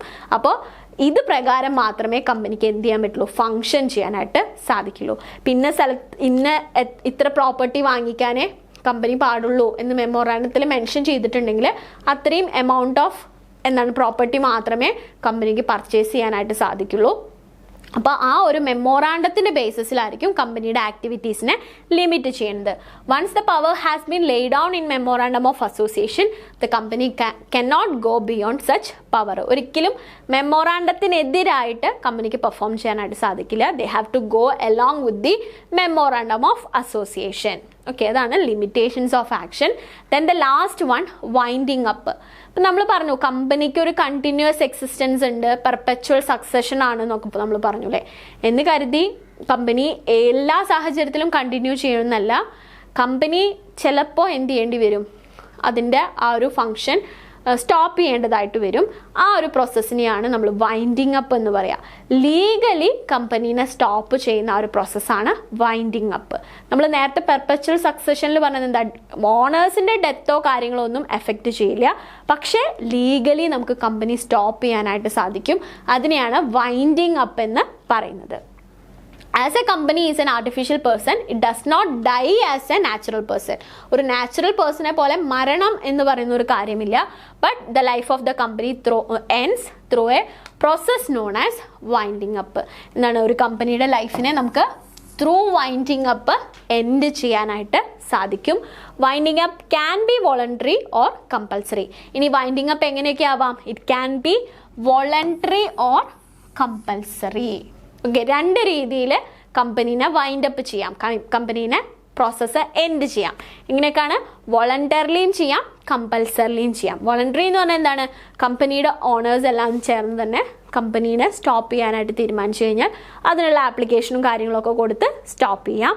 അതല്ലെങ്കിൽ കമ്പൽസറി, ലീഗലി കോർട്ടിന് എന്ത് ചെയ്യാനായിട്ടുള്ള അധികാരമുണ്ട്? ഒരു കമ്പനീനെ വൈൻഡ് അപ്പ് ചെയ്യാനായിട്ടുള്ള അധികാരമുണ്ട്. ഇപ്പോൾ കമ്പനി ലീഗൽ റൂൾസിനൊക്കെ എഗെയിൻസ്റ്റ് ആയിട്ട് പ്രവർത്തിക്കുകയാണ്, വയലേറ്റ് ചെയ്യാണ്, ക്രെഡിറ്റേഴ്സ് അതിനെതിരെ ഒരു അപ്പീൽ കൊടുക്കുകയാണ് എന്നൊക്കെ ഉണ്ടെന്നുണ്ടെങ്കിൽ ആ ഒരു സാഹചര്യത്തിൽ കോർട്ടിന് എന്ത് ചെയ്യാനായിട്ട് പറ്റും? കമ്പനി വൈൻഡ് അപ്പിന് വേണ്ടിയിട്ടുള്ള പ്രൊസീജിയേഴ്സ് ഇഷ്യൂ ചെയ്യാനായിട്ട് സാധിക്കും. ഓക്കെ, അപ്പോൾ വൈൻഡിങ് അപ്പ് രണ്ട് രീതിയിൽ സംഭവിക്കാം, വോളണ്ടറിയും ആവാം, കമ്പൽസറിയുമായിട്ടും സംഭവിക്കാം. However, to avoid winding up company may adopt merger, amalgamation, reconstruction, reorganisation. ഇത്തരത്തിലുള്ള വൈൻഡിങ് അപ്പ് ഒക്കെ സോൾവ് ചെയ്യാനായിട്ടാണ് പലപ്പോഴും മെർജേഴ്സും അമാൽഗമേഷൻസും റീകൺസ്ട്രക്ഷനും ഒക്കെ കമ്പനീസ് ഓപ്റ്റ് ചെയ്യുന്നത്. ഇപ്പോൾ വോഡഫോൺ ആൻഡ് ഐഡിയ അതൊരു മെർജറിന് എക്സാമ്പിളാണ്. കാരണം അവരെന്താണ്, രണ്ട് കമ്പനീസും വളരെയധികം നഷ്ടത്തിലേക്ക് പോയപ്പോൾ അതിനെ സോൾവ് ചെയ്യാനായിട്ട്, അല്ലെങ്കിൽ കമ്പനി വൈൻഡ് അപ്പ് ചെയ്യണം എന്നുള്ളൊരു സിറ്റുവേഷനിലേക്ക് എത്തിയപ്പോൾ അവർ കണ്ടുപിടിച്ചൊരു സൊല്യൂഷനാണ് മെർജ് ചെയ്യാം. മെർജ് ചെയ്തിട്ട് ഒന്നും കൂടി നന്നായിട്ട് പെർഫോം ചെയ്ത് നോക്കാം. അപ്പോൾ അതെന്താണ്, മെർജറിനൊരു എക്സാമ്പിളാണ്. ദെൻ മാരുതി സുസുക്കി, അത് പണ്ട് മാരുതി മോട്ടോഴ്സ് എന്ന് പറയുന്ന കമ്പനിയായിരുന്നു. ദെൻ അവരെന്താണ്, സുസുക്കി, ജപ്പാൻ കമ്പനി ആയിട്ടുള്ള സുസുക്കി ആയിട്ട് കൊളാബറേറ്റ് ചെയ്തിട്ട് മാരുതി സുസുക്കി എന്നുള്ള പേരിൽ അവരൊരു പുതിയ കമ്പനിയായിട്ട് പ്രൊഡക്ട്സ് പ്രൊഡ്യൂസ് ചെയ്യാനായിട്ട് തുടങ്ങി. അതൊരു അമാൽഗമേഷൻ്റെ എക്സാമ്പിളാണ്. അപ്പോൾ ഇത്തരത്തിൽ ഒരു കമ്പനി വൈൻഡിങ് അപ്പ് വരെ എത്തുമ്പോൾ അതിനെ ഓവർകം ചെയ്യാൻ വേണ്ടിയിട്ടാണ് ഈ ഒരു മെർജേഴ്സും അമാൽഗമേഷൻസും റീകൺസ്ട്രക്ഷനും ഒക്കെ നടത്തുന്നത്. ഓക്കെ, കമ്പനിക്ക് എന്താണ്, ഒരു നാച്ചുറൽ പേഴ്സണെ പോലെ ഡെത്ത് അല്ല, പക്ഷേ ലീഗലി ആ ഒരു പ്രോസസ്സ് എൻഡ് ചെയ്യാനായിട്ട് സാധിക്കും. അത് വോളണ്ടറി ചെയ്യാം, കമ്പൽസറി ചെയ്യാം. അപ്പോൾ കമ്പൽസറി ആണെങ്കിൽ കോർട്ടായിരിക്കും അതിന് വേണ്ട പ്രൊസീജിയേഴ്സ് ഇഷ്യൂ ചെയ്യുന്നത്. അപ്പോൾ ഈ ഒരു വൈൻഡ് അപ്പ് ആവാതെ നോക്കാൻ വേണ്ടിയിട്ട് കമ്പനിക്ക് ഈ പറയുന്ന മെർജേഴ്സും കാര്യങ്ങളൊക്കെ യൂസ് ചെയ്യാനായിട്ട് സാധിക്കും. ഓക്കെ, ഇത്രയാണ് ഫീച്ചേഴ്സ് ഓഫ് കമ്പനി. അപ്പോൾ എന്തൊക്കെയായിരുന്നു?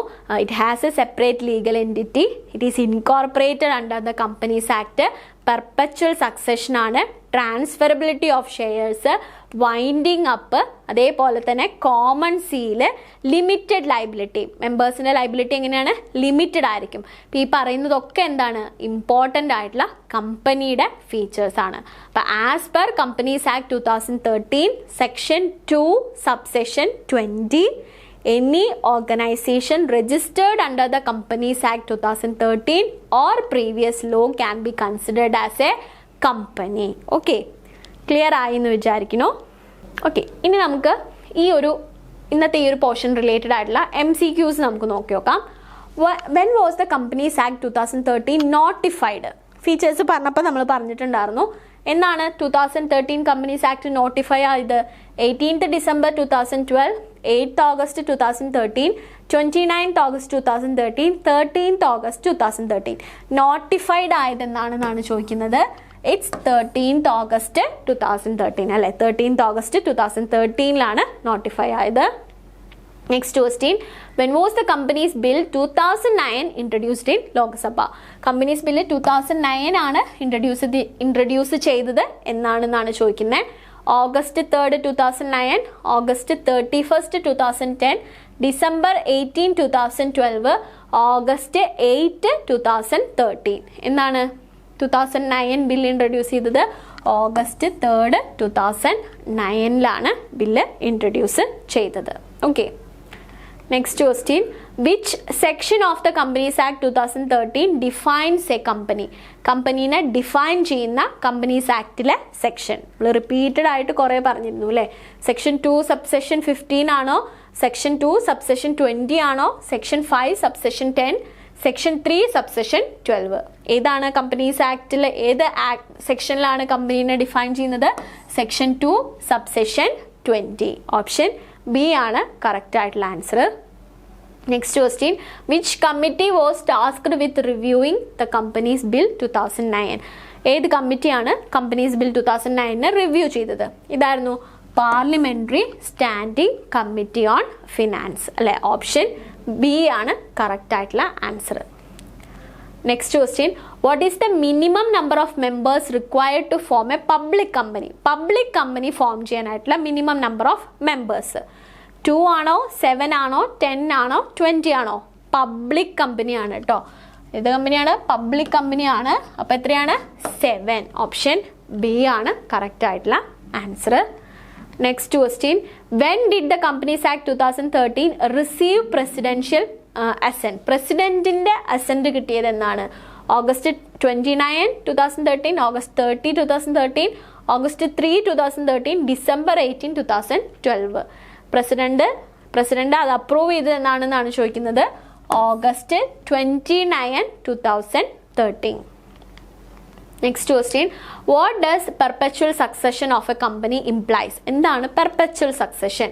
Company can issue shares indefinitely ആണോ? അല്ല. The company can continues to exist even if all the members die. The company is not affected by market fluctuation. Company cannot merger and reconstruct. എന്താണ് perpetual succession? Continuous existence. അല്ലേ? അപ്പോൾ option B ആണ് correct ആയിട്ടുള്ള answer. Next question, how many sections does the companies act 2013 contains? എത്ര sections ആണ് companies ആക്ടിൽ ഉള്ളത്? 2013 470. Next question, how many chapters does the Companies Act 2013 consist? എത്ര chapters ആണുള്ളത്? 29. Option A 29 ആണ്. 29 ചാപ്റ്റേഴ്സ് ആണ് കമ്പനീസ് ആക്ട് 2013 ഉള്ളത്. Next question, what is the liability of the members in a company? Company മെമ്പേഴ്സിന്റെ liability എങ്ങനെയാണ്? Unlimited, limited to their personal asset, limited to the value of shares, limited to a fixed amount by law. ഇത്രയായിരിക്കും limited by the shares. Value of ഷെയറിന്റെ value വരെ മാത്രമാണ് അവർക്ക് liability. Option C ആണ് correct ആയിട്ടുള്ള answer. Next question, which feature of a company implies that it has continuous existence despite the change in membership? മെമ്പർഷിപ്പിലെ ചേഞ്ചിനൊന്നും consider ചെയ്യാതെ continuous existence ഉണ്ട് എന്ന് പറയുന്ന ഫീച്ചർ ഏതാണെന്നുള്ളതാണ്. ലിമിറ്റഡ് ലൈബിലിറ്റി ആണോ, സെപ്പറേറ്റ് ലീഗൽ എൻറ്റിറ്റി ആണോ, പെർപെച്വൽ സക്സഷൻ ആണോ, ട്രാൻസ്ഫെറബിലിറ്റി ആണോ? ഇതിലാണ് കണ്ടിന്യൂസ് എക്സിസ്റ്റൻസ് പറയുന്നത്? Perpetual succession. ഓപ്ഷൻ സി ആണ് correct answer. What is a common seal used for in a company? Common seal എന്തിനു വേണ്ടിയിട്ടാണ് യൂസ് ചെയ്യുന്നത്? Share distribution, document authentication, asset registration, employee contract. ഇതിനു വേണ്ടിയിട്ടാണ് ഡോക്യുമെന്റ് ഓതന്റിക്കേഷൻ. ഓക്കെ, ഡോക്യുമെന്റ് ഓതന്റിക്കേഷന് വേണ്ടിയിട്ടാണ് use ചെയ്യുന്നത്. Which act was repealed by the companies act 2013? 2013 companies act ഏത് ആക്ടിനെ മാറ്റിക്കൊണ്ടാണ് വന്നത്? 1947, 1956, കമ്പനീസ് ആക്ട് 2009, കമ്പനീസ് ആക്ട് 2012. ഏതാണ്? കമ്പനീസ് ആക്ട് 1956 അല്ലെ? ഓപ്ഷൻ ബി ആണ് correct answer. Which characteristics of the company allows it to own properties in its own name? സ്വന്തം പേരിൽ properties own ചെയ്യാനായിട്ട് കമ്പനീനെ സപ്പോർട്ട് ചെയ്യുന്ന ക്യാരക്ടറിസ്റ്റിക്സ് ഏതാണ്? Separate legal entity, perpetual succession, limited liability, capacity to sue and be sued. Separate legal entity. Next question, what is the minimum number of person required to form a private company? Private company form ചെയ്യാനായിട്ടുള്ള required ആയിട്ടുള്ള person option B 2 അല്ലെ? 2 പേരുണ്ടെങ്കിൽ private company start ചെയ്യാം. Next question, choose the incorrect statement from the following. Incorrect statement ആണ് കേട്ടോ. Incorrect statement choose ചെയ്യുക. Statement 1, companies bill 2012 was introduced and passed in Lok Sabha on 8th August 2013. എന്താണ്? Companies bill 2012 ലോകസഭയിൽ പാസ്സായത് 8th August 2013. Okay, ഇത് wrong ആയിട്ടുള്ളൊരു statement ആണ്. കാരണം 8th August 2013 എവിടെയാണ് പാസ്സായത്? രാജ്യസഭയിലാണ് പാസ്സായത് കേട്ടോ. Okay, രാജ്യസഭയിലാണ് 8th August 2013 പാസ്സായത്. ലോകസഭയിൽ എന്താണ്? 18th December 2012 പാസ്സായത്. അപ്പോൾ ഇതൊരു റോങ് ആയിട്ടുള്ള സ്റ്റേറ്റ്മെന്റ് ആണ്. Okay, രാജ്യസഭയിലാണ് 8th August 2013 പാസ്സായത്. ലോകസഭയിൽ നിന്നാണ് പാസ്സായത് 18th December 2012. അപ്പോൾ അതൊരു റോങ് സ്റ്റേറ്റ്മെന്റ് ആണ്. Then statement 2, as the company is created by group of individual members, the properties will be considered as joint property. ആണോ? കമ്പനിയുടെ പ്രോപ്പർട്ടീസ് ഓണേഴ്സിൻ്റെ പ്രോപ്പർട്ടി ആയിട്ട് joint ആയിട്ടാണോ consider ചെയ്യുക? അല്ല, സെപ്പറേറ്റ് ആണ്, സെപ്പറേറ്റ് ലീഗൽ എക്സിസ്റ്റൻസ് ആണ്. അപ്പോൾ ബോത്ത് 1 and 2 ആർ ഇൻകറക്റ്റ്. ഈ രണ്ട് സ്റ്റേറ്റ്മെൻറ്റും എന്താണ്? ഇൻകറക്റ്റ് ആയിട്ടുള്ള സ്റ്റേറ്റ്മെൻ്റ് ആണ്. രണ്ടും എന്താണ്? ശരിയല്ല. ഇവിടെ എന്താണ്? ജോയിൻറ്റ് പ്രോപ്പർട്ടി ആയിട്ടല്ല, സെപ്പറേറ്റ് പ്രോപ്പർട്ടി ആയിട്ടാണ് കാണുക. 8th August 2013 രാജ്യസഭയിലാണ് പാസ്സായത്. Next question, choose the correct statement from the following. Correct statement choose ചെയ്യുക. Private assets of the members are liable for discharging the debts of company. ശരിയാണോ? അല്ല, private assets ഒരിക്കലും responsible അല്ല. Limited to liability. The life of company ends through the process known as winding up. Correct ആണല്ലേ. Public company has certain restrictions on transfer of shares. Public കമ്പനിക്കാണോ restrictions ഉള്ളത്? അല്ല, private കമ്പനിക്കാണ്. അപ്പോൾ only statement 2, option C ആണ് correct ആയിട്ടുള്ള answer. Next question, choose the correct statement from the following. The liabilities of the members are always unlimited according to companies act. അതും തെറ്റാണ് അല്ലേ, ലിമിറ്റഡ് ആണ്. Companies comes into existence by incorporation. Correct ആണ്, രജിസ്ട്രേഷനിലൂടെയാണ് company വരുന്നത്. Shares of the private companies are freely transferable. തെറ്റാണല്ലേ, public കമ്പനിയുടെ shares ആണ് freely transferable. Only 2, option B ആണ് കറക്റ്റ് ആയിട്ടുള്ള answer. Next question, choose the incorrect statement. Okay, incorrect ആണ് ചോദിച്ചിട്ടുള്ളത്. Companies act 2013 was notified on 13th August 2013. Correct ആണല്ലേ, notify ചെയ്തത് 13th August 2013 it is defined as a legal person with limited existence. Limited existence ആണോ? അല്ല, continuous existence ആണ്. അപ്പോൾ അതൊരു wrong statement ആണ്. And only companies registered under the act 2013 R comes under the scope of companies act 2013. ആണോ? Companies act 2013 പ്രകാരം register ചെയ്തിട്ടുള്ളത് മാത്രമാണോ ഈ ഒരു സ്കോപ്പിൽ വരിക? അല്ല, പ്രീവിയസ് ലോയിൽ വരുന്നതും വരും.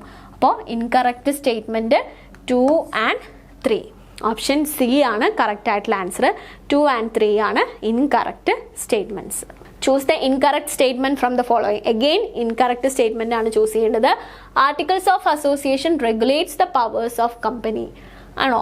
അല്ല, മെമ്മോറാണ്ടം ഓഫ് അസോസിയേഷൻ ആണ് പവറിനെ റെഗുലേറ്റ് ചെയ്യുന്നത്. ആർട്ടിക്കിൾസ് ഇന്റേണൽ ആയിട്ടുള്ള കാര്യങ്ങളാണ് പറയുന്നത്. മെമ്മോറാണ്ടം ആണ് പവേഴ്സിനെ റെഗുലേറ്റ് ചെയ്യുന്നത്. Winding up can only be voluntary. ആണോ? വൈൻഡിങ് അപ്പ് വോളണ്ടറി മാത്രമല്ല, it can be also compulsory. Compulsory winding അപ്പും സംഭവിക്കാം. അപ്പം എന്താണ്? Both 1 and 2. Okay, both 1 and 2 are wrong. അപ്പം ഇത്രയും ഭാഗങ്ങളാണ് നമ്മൾ ഇന്നത്തെ ഒരു ക്ലാസ്സിൽ ഡിസ്കസ് ചെയ്തത്. അപ്പം എന്താണ് കമ്പനീസ് ആക്ട്, എങ്ങനെയാണ് കമ്പനീസ് ആക്ട് 2013 നമ്മൾ എത്തിയത്, എന്താണ് കമ്പനി, കമ്പനിയുടെ ഫീച്ചേഴ്സ്. Okay, thank you.